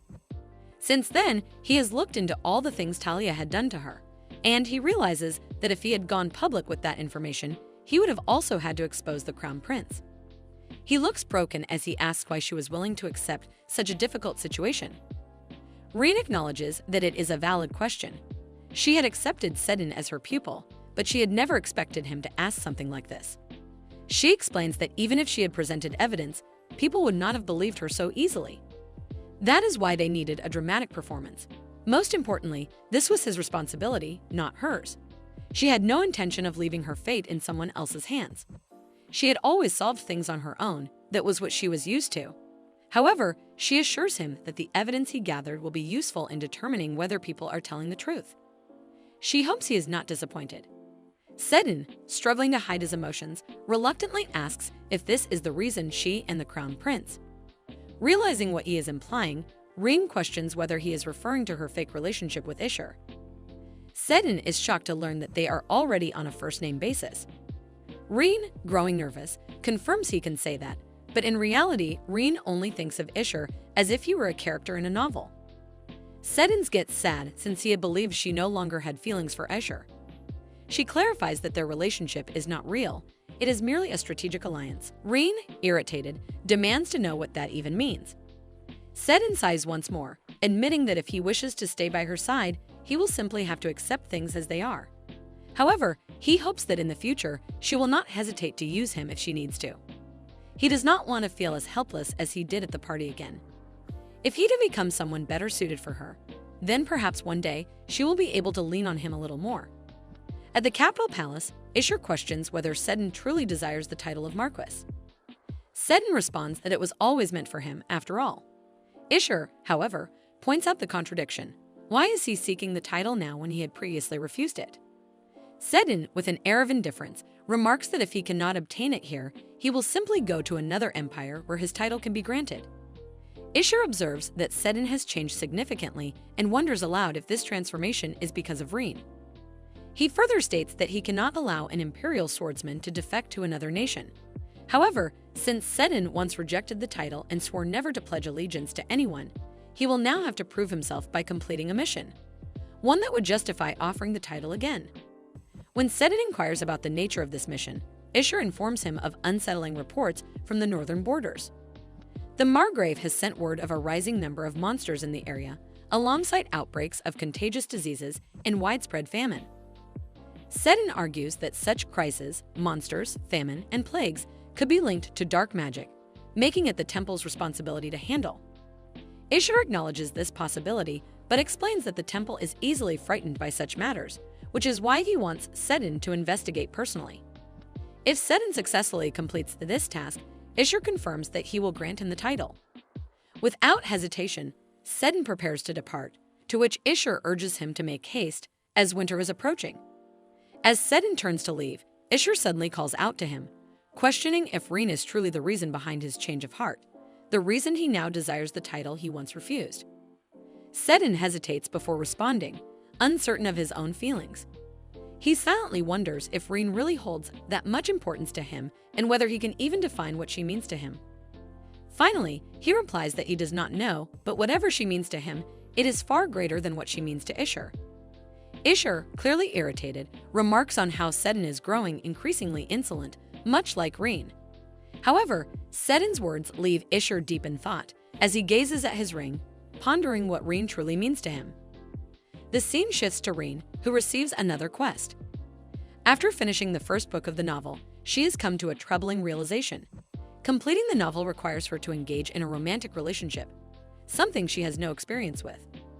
After all, what would be the purpose of a romance fantasy if there were no romance? The Ruthless Blood, ever watchful, expresses concern over whether Rein will end up married. The Queen of Tears and Healing considers the idea of settling down to be reasonable, while the Ruler of Temptation casually suggests he knows of a good honeymoon package. Frustrated, Rein commands them all to be quiet. The leader of the Ruthless Blood, in particular, declares that marriage is out of the question. Rein, exasperated, points out that even if she were to marry the prince, does anyone truly believe she would be happy? After all, she would be marrying someone 100 years younger than herself. The leader of the Ruthless Blood reacts with outrage, demanding that she break off the engagement immediately. However, Rein sighs, explaining that she cannot do so, as the main quest requires her to protect Ishur, making him a central figure in the novel. The Ruthless Blood leader, unwavering, declares that the marriage will only happen over his dead body. Rein, equally irritated, insists that they stop making demands over a marriage that is unlikely to happen and proceeds to block even his direct messages. Exhausted, she finally prepares to rest. She had hoped to feel some relief after reading the novel, yet she does not. Book 1 had primarily contained details she had already discovered or experienced firsthand. Ishur and Layan's loveless engagement, her friendship with Layan, and the fact that Rein was the victim of bullying, not the villainess. However, one revelation completely takes her by surprise. Both she and Layan are main characters in the novel, yet the book also acknowledges the existence of the person who has possessed Rein's body. This was something she had never encountered in the last novel she entered, as that world had remained purely fictional, whereas she herself is a real person. This raises an unsettling question. Why has she become a character in this story? Yet another troubling thought lingers in her mind. She had assumed Sedin would be a character in the novel since he had been with her from the beginning. However, his name is nowhere to be found. This baffles her. With his striking appearance, rich backstory, and immense power, Sedin possesses all the qualities of a main character, yet the novel does not mention him even once. Of course, Rein had never visited the slums in the original storyline, so perhaps Sedin only appears later. However, his presence does not seem minor enough to have been completely omitted. She wonders if she will find any answers once she begins reading Book 2. A knock at the door interrupts her thoughts. Annoyed, she sighs and mutters to herself, "Speak of the devil." One of the individuals responsible for her constant headaches has come to see her. Sedin pauses at the threshold, sensing that he may have arrived at a bad time. Rein, though visibly exhausted, permits him to enter. While drinking alcohol, she turns to him and asks what he wants. He informs her that he has come to deliver the reports regarding House Kifros. She immediately questions whether the verdict has already been decided, surprised at how quickly it happened. Sedin reveals that there was no trial, the temple intervened. Rein narrows her eyes in suspicion. Why would the temple involve itself, especially after Talia dared to target the Empire's saint? Angrily, she recalls how the temple had ignored Layan's suffering when she had been in real danger, yet now they choose to step in. Sedin explains that it was the saint herself who requested leniency, claiming that she was fine and that no punishment was necessary. Layan truly is a saint. She contemplates whether she should round up the entire temple for this. Suddenly, realization strikes her. If Layan had requested punishment, it would have led to Rein being imprisoned as well. Layan had done this for her friend. Sedin, noticing her change in demeanor, asks if she is all right. She dismisses his concern and inquires about the temple's reasoning. Sedin reveals their true motives. By intervening, the temple gained several advantages.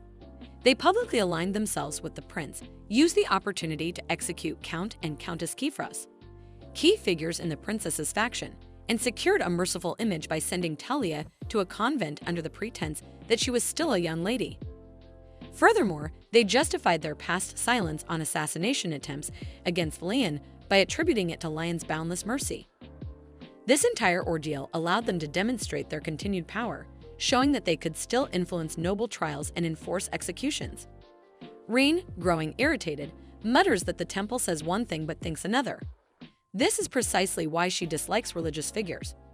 Just in case, she instructs Sedin to find out which convent Talia has been sent to. To acknowledge his efforts, she hands Sedin a drink and praises his hard work. However, Sedin remains concerned. He questions whether she is truly all right with the outcome, as she never received a proper apology. The temple handled everything according to its own agenda. Rein shrugs it off. There is no point in being upset now. What's done is done. She admits that, ultimately, she lacks the authority to punish Talia. The one who truly deserved an apology was the real Rein, not her. Sedin suddenly calls her name, snapping her out of her thoughts. He informs her that he will be absent for some time. When she questions whether he is busy, he vaguely responds that she could say that. Silence follows, making it clear that he does not intend to elaborate. Eventually, he explains that he has received reports of strange occurrences near the border and will be traveling north to investigate. Rein, intrigued, asks for more details. He describes traces of dark magic appearing intermittently, but there is something particularly unusual about this case. Some individuals have reported hallucinations, visions of a tower. A horrifying realization dawns upon Rein. Her eyes widen as the rain begins to fall outside. Her hands tremble slightly as she digs her nails into the sofa, willing herself to remain calm. She cannot confirm anything yet. Forcing herself to speak, she demands a description of the tower. Sedin, startled by her reaction, hesitates before answering. Witnesses describe it as an impossibly tall black tower, stretching so high into the sky that its top cannot be seen. Rein immediately grabs Sedin and declares that she must go to the tower. There are things Rein sees when she closes her eyes. A black tower piercing through the clouds, monsters hunting humans, and people running like mad to survive. But the most sickening sight of all is the sacrifices, good people throwing themselves into the throes of death to save others. The countless moments when a sacrifice becomes inevitable. Yeon despises them all. Rein stands still when Sedin asks if she is all right. Patting his head, she assures him that she is fine. She finds it endearing that he doesn't even know what she is worried about, yet he still worries. They have finally arrived at the Empire's northern frontier, where the magic tower has been spotted. The Queen of Tears and Healing advises Rein not to overexert herself. But how could Rein not push herself when it is the magic tower they are dealing with? She knows full well what could happen if that appears. From behind, Isha requests Rein to show some manners, questioning how she can casually touch another man's head in the presence of her supposed lover. Rein merely scoffs at the implication. It would only matter if they were real lovers. Annoyance flashes through her as she questions if Isher followed them just to be a nuisance. He, in turn, finds the answer obvious. Having two lovers disappear together would attract less attention than the absence of just one. Sedin, however, argues that the former would seem even more suspicious. Isher huffs in frustration, grumbling about how no one is ever on his side. At that moment, the Queen of Waves and Healing informs them that she has detected the tower. Rein is impressed. It has been found already.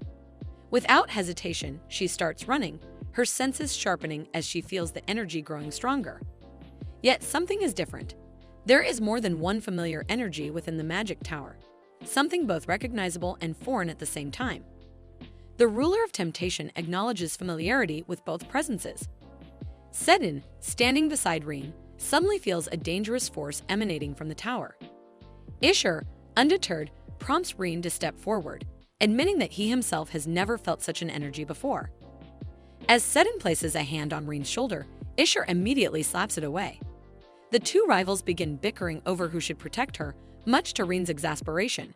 She swiftly smacks them both, forcing them to stop. Sedin's expression turns serious as he senses divine power, meaning that people from the temple have arrived first. He points out that Rein might feel uncomfortable meeting them and suggests that she take a moment to rest. When Rein questions whether he is certain about sensing divine power, he confirms it, estimating the presence to be at least strong enough for a bishop. Rein contemplates his words. If she truly missed sensing it, then it must be because divine power has never suited her. Perhaps, even in this life, she lacks much sensitivity to it. The ruthless blood leader coldly states that divine power would never suit his contractor. Rein hesitates, considering her next move. She is certain that the temple will be hostile toward her. The Queen of Waves and Healing warns that she will inevitably encounter clergymen if she continues straight in this direction. Yet, what is even more certain is that bringing both Sedin and Isher along will only double a hassle. Making her decision, Rein turns to them and states that if they continue this way, they will run into the temple's delegation.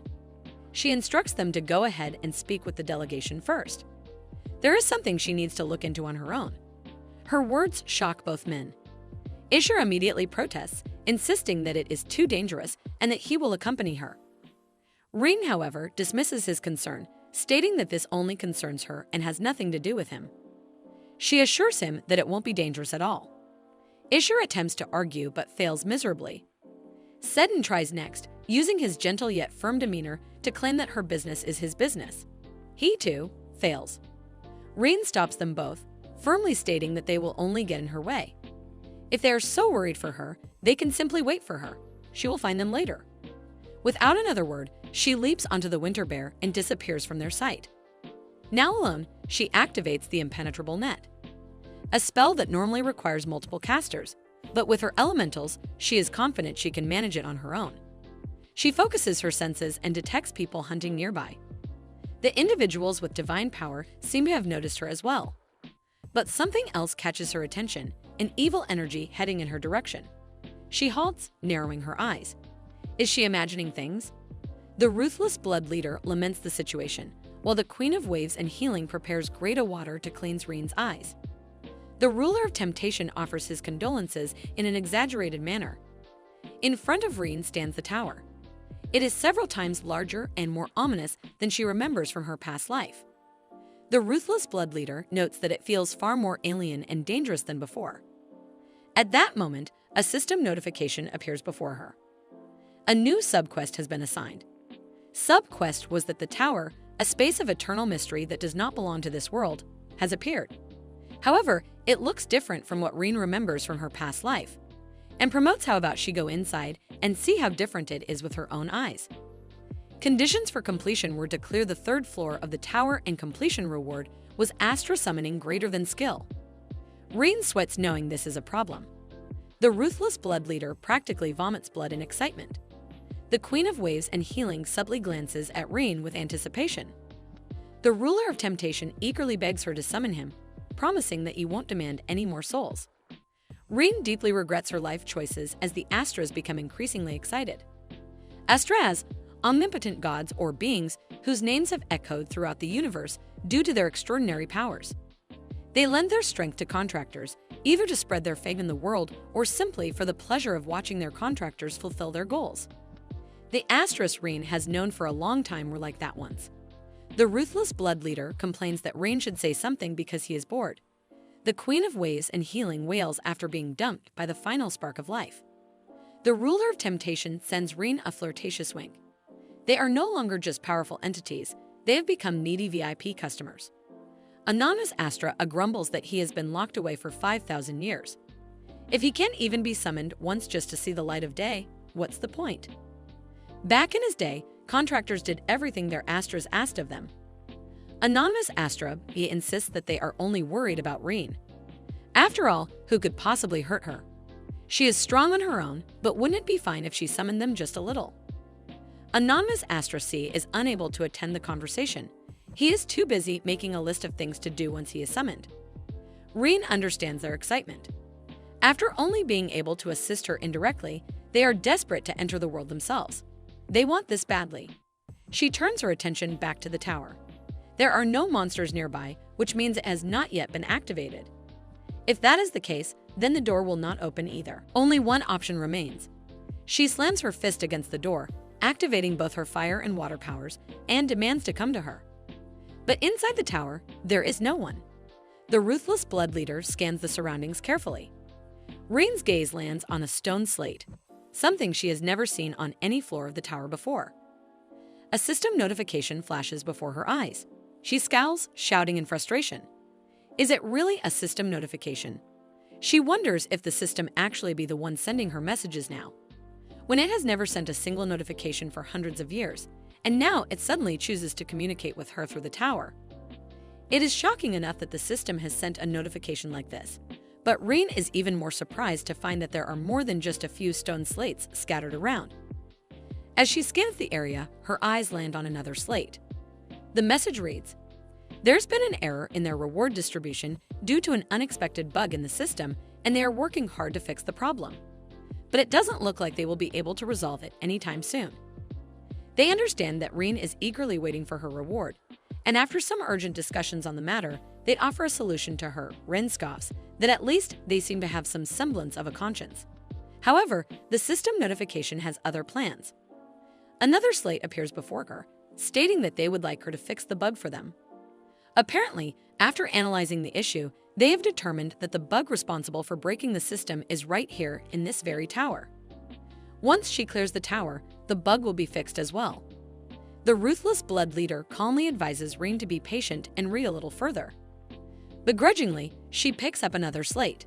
This one states, since they know they shouldn't leave the entire debugging process to her, they were willing to offer some help. They presses they can't get rid of the tower immediately, but they can intervene in how she can clear it. Wow, so much help. Dear system notifications, how generous. The message continues, explaining that due to a recent patch, the difficulty level for clearing the tower has been lowered. She can now expect the quest to not only be easier, but also more interesting, and promotes her why don't she enjoy a little romance this time around. The system insists her to enjoy the newly upgraded tower in this new genre, and promises that a big like this will never happen again. The system congratulates Rein for enjoying the new genre and promises that this will never happen again. However, it is clearly just making excuses. The system is noisy, like an overly concerned aunt, as it thanks Reen for trusting it and wishes her a speedy recovery. Apparently, it truly cares about her enjoyment and happiness. At last, Reen receives the epic quest. Each floor of the tower has a trial prepared. Clearing the trial clears the corresponding floor. Clearing the tower trial on the final floor will make the tower disappear. Clear conditions are clearing the tower trial on the final floor. Clear rewards would be bug removal and termination of transmigration, returning to the original world. Having seen enough, Reen breaks the slate in her hands. The sinister blood cult leader considers that summoning themselves may no longer be necessary. The monarch of waves and healing offers Reen warm water, while the sovereign of seduction, with a knowing smile, suggests that he will place a handsome man in her dreams tonight. Reen was waiting for this quest for so long, however, Reen is not happy at all. Instead, she is furious. How can she trust the system's assurance that there will be no more bugs? And how can she believe the words of those who won't even tell her how many floors this tower has? How can she be certain that she won't be trapped here forever? The monarch of waves and healing suggests that they start by checking the first floor trial, and Reen reluctantly agrees. She is not the only one desperate for this damned transmigration to end. The constellations bound to her, their contractor, are just as eager. Only when her transmigration ends will they finally gain their freedom. Reen seethes with anger. Since the system claims it will help her clear the trials, it will likely lower the difficulty, unless it truly has no conscience at all. The sinister blood cult leader boasts that they will be able to clear the quest. The monarch of waves and healing praises Reen, declaring that she is the strongest in the world and cannot be defeated. The sovereign of seduction encourages her to do whatever she wants. Their words embolden Reen, reassuring her that everything will be fine. After all, this is just about killing monsters. And it's not like they have ever seen her fail a quest before. Tower Trial 1 STG floor quest comes. The tower that suddenly appeared in this romance fantasy world is just as interested in creating disasters as it is in romance. Perhaps that is why it demands romance from her. And in romance, there must be a male protagonist. As the female protagonist of this novel, she must personally choose the male protagonist to satisfy the tower's demands. Clear conditions were designate 3 candidates for the male protagonist and inscribe their names on the monument. Reen stands up, her aura darkening as she reads the trial. The 3 leaders fall into silence. What is this sound? It is the sound of Reen, the Great, falling into a quest scam. Upon seeing the guide window, she quietly leaves the tower. The reason is obvious. Let alone 3 male-led candidates, she doesn't even have one. The 3 leaders exchange glances before turning their gazes toward Reen. Isher and Sidin call out to her. Sidin, ever nosy, asks whether her journey was long and cold and if she would like to borrow his cloak. Not wanting to fall behind, Isher also gets involved, questioning why Reen looks so weak and whether she has been injured. Reen's head throbs.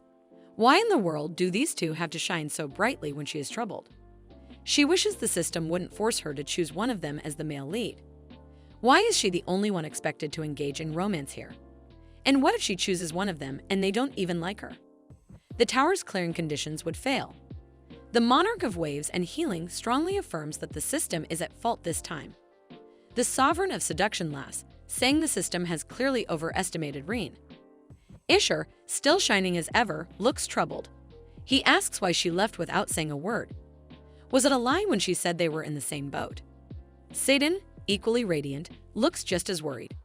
It seems as though he might cry if she disappears again. The sovereign of seduction falls silent before being abruptly muted. Reen's future looks bleak. Later, in the camp, Reen sits with Sidin and Isher to sort things out. She points out that Isher must be clinging to her simply because he doesn't want their relationship to be questioned. She admits that she dislikes it, but in front of others, it's fine. Isher, embarrassed, protests.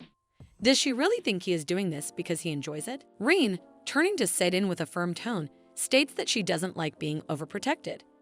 Sidin quickly apologizes for making her uncomfortable, but admits that he cannot stop worrying about her. Reen makes it clear he doesn't need to worry about her. She is not weak enough to require anyone's protection. A system notification appears. Isher's favorability has increased to 50 points. The reason is unclear due to a rapid numerical fluctuation. Reen is confused. Why did this brat's favorability suddenly increase? Poor Sidin hesitantly asks whether she hates being overprotected or if she hates him. If she dislikes him, he won't stop. But if she merely dislikes being protected, then he will hold back. Bro is really stubborn, but it's kind of impressive. Confused, Rein reassures him that she only dislikes being overprotected. Suddenly, Sedin favorability increases by 200 points. He is so happy that he looks as if he has been granted another life. Learning that she doesn't dislike him fills him with joy, and he eagerly promises never to do anything that would upset her. Rein's eyes widen. At first, she thought he was a cat, then a dog, but no, he is actually a fox. Damn, so this is what people mean when they say playing hard to get. Meanwhile, a fake lover senses a crisis. Feeling left out, he leans forward to reclaim attention and demands to know where Rein went. Rein replies that it has nothing to do with the Imperial Palace, so he doesn't need to concern himself with it. Then, casually, she invites Sedin to step outside for a moment. Isher smirks with satisfaction, while Sedin, hesitant, follows. Then Rein turns on Isher, furious. A month ago, everyone knew he despised her. So why in the world did he give her the ring? She has seen how the original Rein treated Escher in the novel. He had no concern for her feelings. It is unsettling. She demands to know why he is now showing such excessive interest in her. Their agreement was a mutual understanding. Even back then, it didn't look good to others, but now, by giving her a ring, he has made things even worse. A gamble like this does not suit someone like him, someone so obsessed with his reputation. She wants to know what he is thinking. Before she can finish, Isher speaks. He thought the same at first. He was going to follow the plan she laid out. He knew that getting romantically involved with her would ruin his reputation, and he never wanted to become her lover. But for some reason, he had to do it. Damn it. This man needs to shut up and get lost. By the time he came to his senses, he was already putting the ring on her finger. He gets up, realizing that he has crossed the line. For now, he will step back. His sudden politeness is unsettling. The sinister blood cult leader asks Rein if she has a hunch. If she had to describe it, it feels more like regression intuition. Isher hasn't been himself since last time. Then Isher decides to return to the capital first. Rein asks if it's really necessary. Is he sure? He turns his face to her, pointing that it was never his place to begin with. Outside, he thinks to himself, he has always treated Rein with indifference because she is of no help to him in ascending the throne. It was the same that day. That particular day. Blondes infuriate Rein to no end. She doesn't care if he's had a change of heart. On the day of Lion's consecration ceremony, Isher feels like it is the worst day of his life. He has no choice but to attend. His will is irrelevant. As the ceremony proceeds, a loud voice suddenly cuts through the hall. It is Rein. She declares that she was the one who sent the assassin after Leon. Isher doesn't need to look to recognize the voice. It is unmistakable. Rein stands firm, pointing directly at Leon. Her words drip with certainty as she claims that one day, Lion will remove her fake mask. She calls her a fraud, someone who fools others but will never deceive her. Isher flinches at the accusation, irritation flaring in his chest. He wants Leon to silence Rein at this very moment. He knows she can. She is the saintess of the Empire. Unlike him, she has the power to do as she pleases. Before he can dwell on it, his father's voice crashes over him like a storm. The Emperor is furious. He demands to know how Isher dares to contradict him, questioning if he truly believes he has already become Emperor. Isher stands his ground. He argues that placing troops at the border will only lead to chaos, that it is the duty of the Crown Prince to protect the Empire. But his words only enrage his father further. With a sharp movement, the Emperor hurls an object at him. It strikes Isher's head, and blood begins to trickle down his face. His father's fury does not subside. He declares that if the Crown Prince's duty is to safeguard the Empire, then the Empire's duty is to protect the Emperor, because the Emperor is the Empire. He looks at Isher with disdain, stating that despite raising him gently, just because he showed some skill with a sword, he has turned out this way. The Emperor then proclaims that Aydin would be a better choice for the throne. At the very least, she is not a fraud like Isher. At the banquet, frustration boils inside Isher. He has had enough. Without hesitation, he grabs Rein's hand and pulls her away. The girl blushes as if expecting kindness, but Isher is sick of it. Sick of Rein's foolish devotion to the idea of love, sick of Lion's silence in the face of Rein's nonsense. Once they are out of the public eye, he shoves Rein aside. His voice is sharp, filled with anger. He calls her a disgrace to the Marcus family. But above all, what disgusts him the most is Rein herself, Rein who completely falls apart the moment they are away from the public eye. He sees it clearly now. This is why she sympathizes with Lion, just as she once sympathized with him. It is not Lion who resembles him the most. It is Rein. She pleads with him, begging for a chance to explain, but Isha refuses. His voice is cold as he tells her she has already disappointed him enough. If she was going to act so high and mighty, she shouldn't have fallen so easily. If she was going to break down so quickly, she shouldn't have pretended to be strong. Disgust wells up inside him as he watches her crumble. It is like looking at his own future, and that realization only makes him want to push her away more. He makes it clear he will give her nothing. Not his heart, not an opportunity, nothing. In the present, inside the camp, Rein rests on her bed. Sidin sits beside her, watching her closely before speaking. He tells her that he wants to call her by her name. Rein turns to him, confused. She asks why he would hesitate. If he wants to call her by her name, nothing is stopping him. He can do whatever he wants. But as she speaks, a memory rises in her mind. The conversation she had with Sedin in the park after Escher's proposal. Her expression darkens. Sedin notices immediately and asks what is wrong. Rein hesitates before answering. She tells him that if he insists on adapting to her, she wants to make something clear. She reminds him of how she initially refused to become his master, how she struggles with forming relationships. Despite that, he still accepted her. She tells him that she likes him, but only as another human being, nothing more. Sidin smiles. Bro seems genuinely happy just to be liked by her as a fellow human. Rein has learned something from her past life. Affection is something to withhold. No one knows when a relationship will end or when a person will die. Giving her heart to others feels like a waste. Yet, despite everything, she always ends up caring. She remembers the ones who kept approaching her despite her rejections. The ones who stayed by her side even when she ignored them. In the end, they either left her or died. Everyone she has ever loved has hurt her in some way. She understands now, caring about others will only lead to suffering. Even if she were to return to her original world, she knows this mindset is too deeply ingrained. She won't be able to change, not even for her own family. People influence each other. They get close, they sway, they change. But she has been through enough. She is sick of it. Above all, she wants to stay true to herself. She looks at Sedin and asks if he understands. Sedin, without hesitation, says yes. Gently, he reaches out and tucks a strand of her hair behind her ear. He tells her that no matter what kind of person she is, he will always obey her, because her pupil is a good disciple. For a moment, Rein smiles. Indeed, he is a good pupil. She cannot tell if he is more like a fox or a dog at this point. She has met many kinds of people in her life, but Sedin is different. He follows her for no particular reason. Even when he seems to go his own way, he always returns. She is used to being alone, and yet, she finds herself wanting this relationship to stay exactly as it is. No more, no less. Sebin, noticing the change in her expression, asks if she is all right. Rein brushes it off with a small smile. But deep inside, she holds onto a single hope. She hopes he will never stir the emotions she has worked so hard to forget. Rein receives a special quest notification stating that Sedin has earned 500 favorability points, allowing her to change their relationship status to either romantic or mentor-disciple.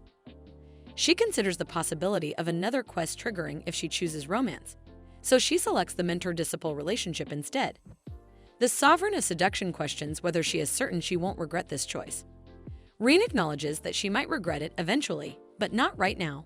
The Sovereign of Seduction argues that for a quick way out, it might be easier to just marry anyone and escape. Before Rein can even react, the Sinister of Blood cult leader violently kicks the Sovereign of Seduction, warning him to stop interfering with her marriage prospects. Rein, barely holding back her temper, points out how many times she has nearly died by following his advice. She reminds them all that there might not be a way to turn back in this world. Things may not be familiar, but with only one chance at this, they need to be extra careful. The Sinister of Blood cult suggests that she choose a male lead, to which Rein, after some thought, selects Sidin for now and Isher as the second option. As for the third candidate, she ponders for a moment. Just as she contemplates who to choose, the Sovereign of Seduction raises his hand with a knowing smile, clearly having an idea. Rein immediately gets serious, fully expecting something terrible to come out of his mouth. The monarch of waves and healing furiously warns her not to listen to the demon lord, and even the sinister of blood cult leader agrees. The sovereign of seduction protests, arguing that they should all want to be free, whether that means eternal rest or something else entirely. Rein sighs and allows him to speak. With a dramatic flourish, the sovereign of seduction clears their throat, adjusts their collar, and confidently offers to be her third male lead candidate. Rein, exasperated but resigned, finalizes her choices. The sinister of blood cult suggests she reconsider, while the monarch of waves and healing expresses concerns about her heart. She assures them all that she is perfectly fine. Besides, the quest is already completed, so there is no turning back. Eager to see what comes next, she checks the new quest. The new mission states that now that she has chosen her male leads, it is time to start romance with them.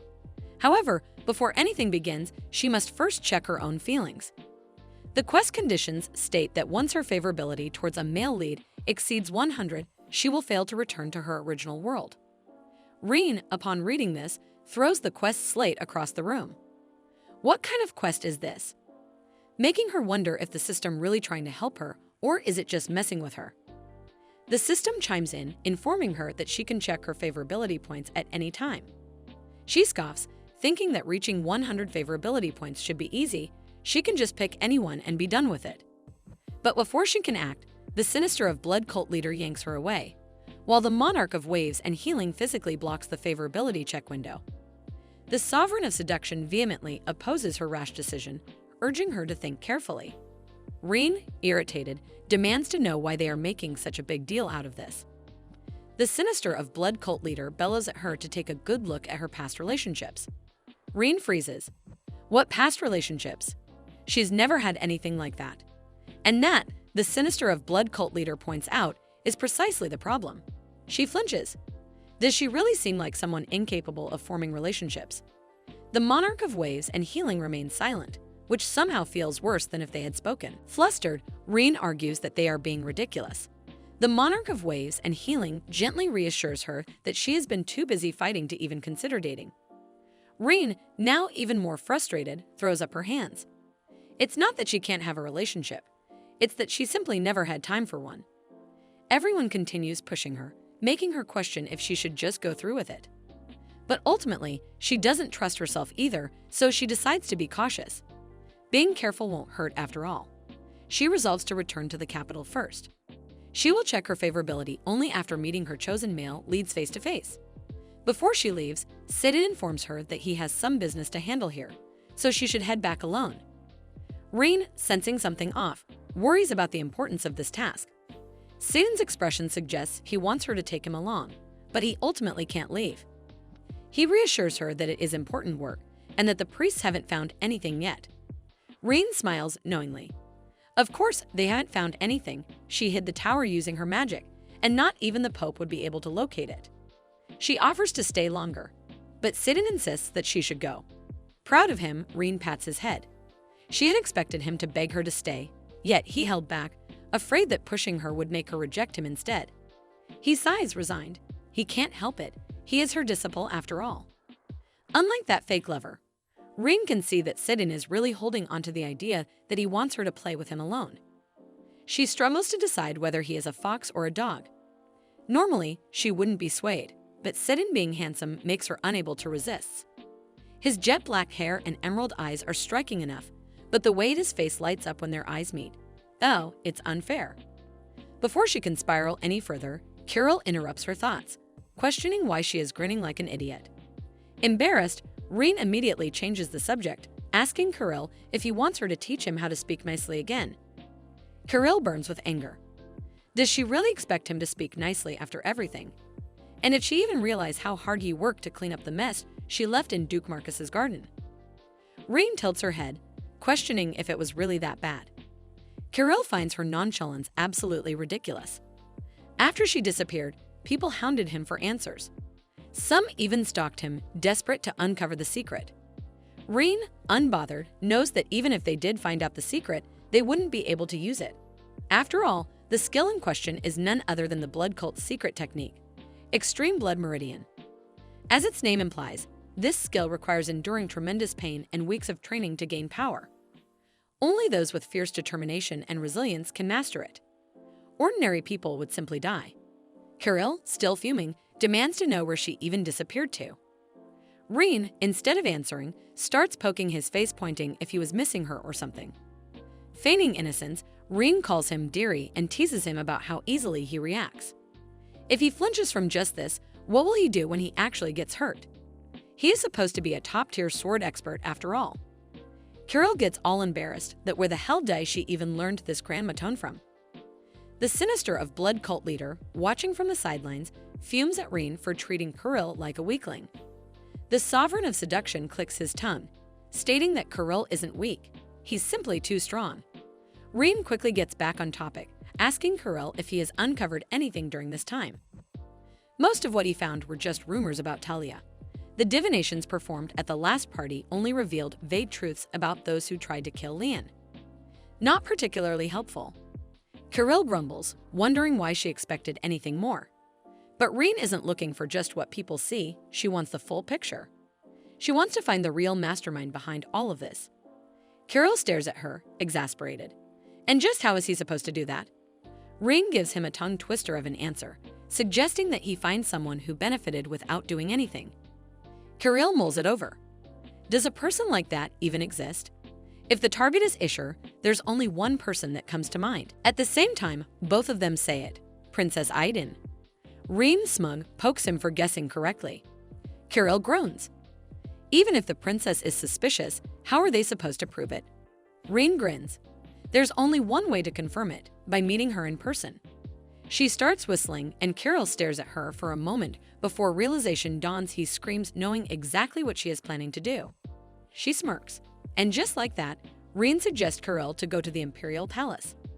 While she's there, she might as well check Isher's favorability points. Oh, and if she has the time, she'll burn the palace down too. On the day of departure from the Imperial Palace, Reina asks Water Sister if she has been able to track down Lian. A while ago, she had requested Water Sister's help in finding Lian.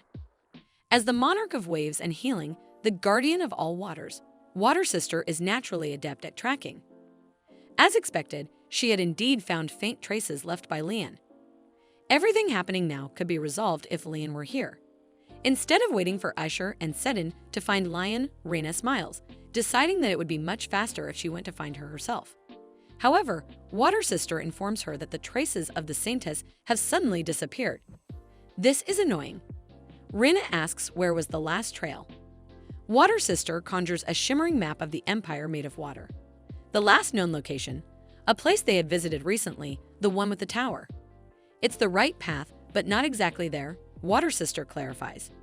Reina is about to say something when someone calls her, reminding her that it's already time. She groans in frustration. She'll come back soon. The one calling her clearly has no manners. Finding love is probably going to be difficult for her. The sinister blood cult leader, Ever the Menace, teases her, saying she's not the only one who can't do it. Rainey grumbles. Even if she gets the constellation summoning skill, she will never summon her Gramps. The sinister one sticks out their tongue, smugly pointing out that she can't use the skill either. Whatever. As Reina prepares to leave, she realizes that if they are waiting for her for that long, and for some reason, Ant is tagging along too, then, well, there's no reason to refuse. Above all, the subquest relationship development has been cleared. Progress. Rainey glances at Ant and Kirill, checking their status windows. Both have improved significantly. Of course, most of that favorability rise is probably because she enjoys teasing Ant. She tells them to hurry up, but then notices something strange. Ant has frozen in place. Sedin starts laughing. Rina looks around, confused. Both Sedin and Ant seem to be staring at her like she has grown another head. She demands to know what's wrong. Ant, instead of answering, orders Kirill to slow down. Kirill, smirking, takes this golden opportunity to tease Rina. Now that she's dressing more modestly, it's a bit of a shock. Back at the palace, she used to dress so flamboyantly whenever she had the chance. Rina finally gets what they mean. These days, she's just more selective about what to wear and where to wear it. At first, she never understood why Rina dressed the way she did. But now looking back, she has an idea. Maybe it was like armor, covering up her sadness, her misery, keeping everyone at a distance. Kirill notices something else too. Even Rena's expression has changed. Rena frowns. What about her expression? Kirill points out that she smiled. She never smiled at them before. Now that she thinks about it, she must have despised them before. No wonder they never got to see her smile. But now they see it, and it's actually kind of great. When Rena returns, she hopes she will be happy. Instead of using her clothes as armor, she should wear something comfortable, something she wants to wear. Instead of pushing away everyone she fears, she should be able to smile among those who love her. And she will make that happen in exchange for borrowing her body. Back at the Imperial Palace, meeting Princess Aiden turns out to be more difficult than Rene had anticipated. She's been requesting an audience for a long time, but the princess's side keeps coming up with excuses to avoid her. Probably because Rene is Isher's lover, the princess's greatest enemy. Even trying to contact Isher had been fruitless. Instead of a proper response, she had received a single letter. It basically said, "I'll give you whatever you want, but it'll take a while." Translation, not happening anytime soon. Rene refuses to give up. She has a powerful cheat code called Connections. And then, in true Rena fashion, she bursts through a door. Dramatic entrance? Check. The person inside? None other than her father, Duke Marcus de Zelaire. He really does look like an older version of Ant. Rene, ever the rebel, shakes hands with her father as if they are business partners. The Duke, however, wastes no time. He demands to know what is happening at the palace. Then, as expected, he turns his anger toward Ant. Hasn't he entrusted the house management to him? He had strictly prohibited them from getting involved with palace affairs. Ant bows and apologizes. Rena, irritated, wonders why Ant is the one getting scolded. She was the one who called them here. Ant did nothing wrong. Her father, however, disagrees. What Ant did wrong, according to him, was failing to manage her. Rena's eye twitches. Manage her? Excuse her? She snaps back that Ant doesn't have to manage her. She's an adult, and neither does her father. The Duke shrugs. Sure, she's an adult, but she still needs someone to control her. Rene realizes something. It's not that he failed to raise his children properly, it's that he's just not good at it. Ant, ever the peacemaker, suggests they all take a seat. Their father, with a sigh, agrees and even offers them tea. Rena, unimpressed, dismisses it. She wants to get straight to the point. Kirill and Ant, visibly startled by her directness, glance at each other. Meanwhile, their father, ever the politician, smiles as if he is actually interested in knowing the reason for this visit. Rene scoffs. No use putting on that fake smile now. She smirks, ready to spit venom. What exactly does he plan to do with his poor political sense? Kirill, in pure panic, whispers to her. Is she out of her mind? The Duke is about to speak, but Rene cuts him off. She is not finished. The family is on the brink of ruin, and yet he is acting oblivious. The only female heir of their lineage was falsely accused of the Saintess's murder, and instead of fighting to clear her name, the family just went along with it. Meanwhile, in the background, Kirill and Ant have started hiccuping out of sheer terror. Rena, undeterred, continues her verbal assault. Amidst such circumstances, she cleared her own name, made amends with the prince, and even publicly announced their relationship. Even though she has solved the problem, she still hates how her father treats her like a troublesome child. Kirill and Ant, absolutely drenched in their own sweat at this point. Rene glares. Is it because she handled everything on her own without asking for his help? Before he can answer, she sweetly, so sweetly, says that nevertheless, she believes he will understand her. After all, she is his beloved daughter. Finally, her father speaks. He admits it was a grave mistake not to trust her. Rena, not satisfied, urges him to acknowledge it was a big mistake. The Duke, ever the cryptic old man, smiles that it was indeed a huge oversight. Rena smiles back, but inside, she is cursing. What a cunning old fox. Her father then suggests that in the future, she inform him about such big matters beforehand. Rene internally mocks him. Then come home sometime. Outwardly, she smiles sweetly. Of course, she wanted to tell him in advance, but it was simply too difficult to meet him. Kirill and Ant whip their heads toward her. What does she mean by next time? Rena only smirks. Whatever it is, she will handle it. Now that she knows he's behind the issues in the ducal family, she has no intention of standing back and watching wicked adults torment the kids. Bro is a baddie. Rein decides to slowly ask her father if he could arrange a meeting with Princess Aiden. Her father, ever the stern and serious man, is momentarily taken aback. Then, to everyone's surprise, he tells Rein that this kind of boldness is just like her, and for once, he feels a sense of pride. Kirill and Ant, who have been quietly observing, are stunned.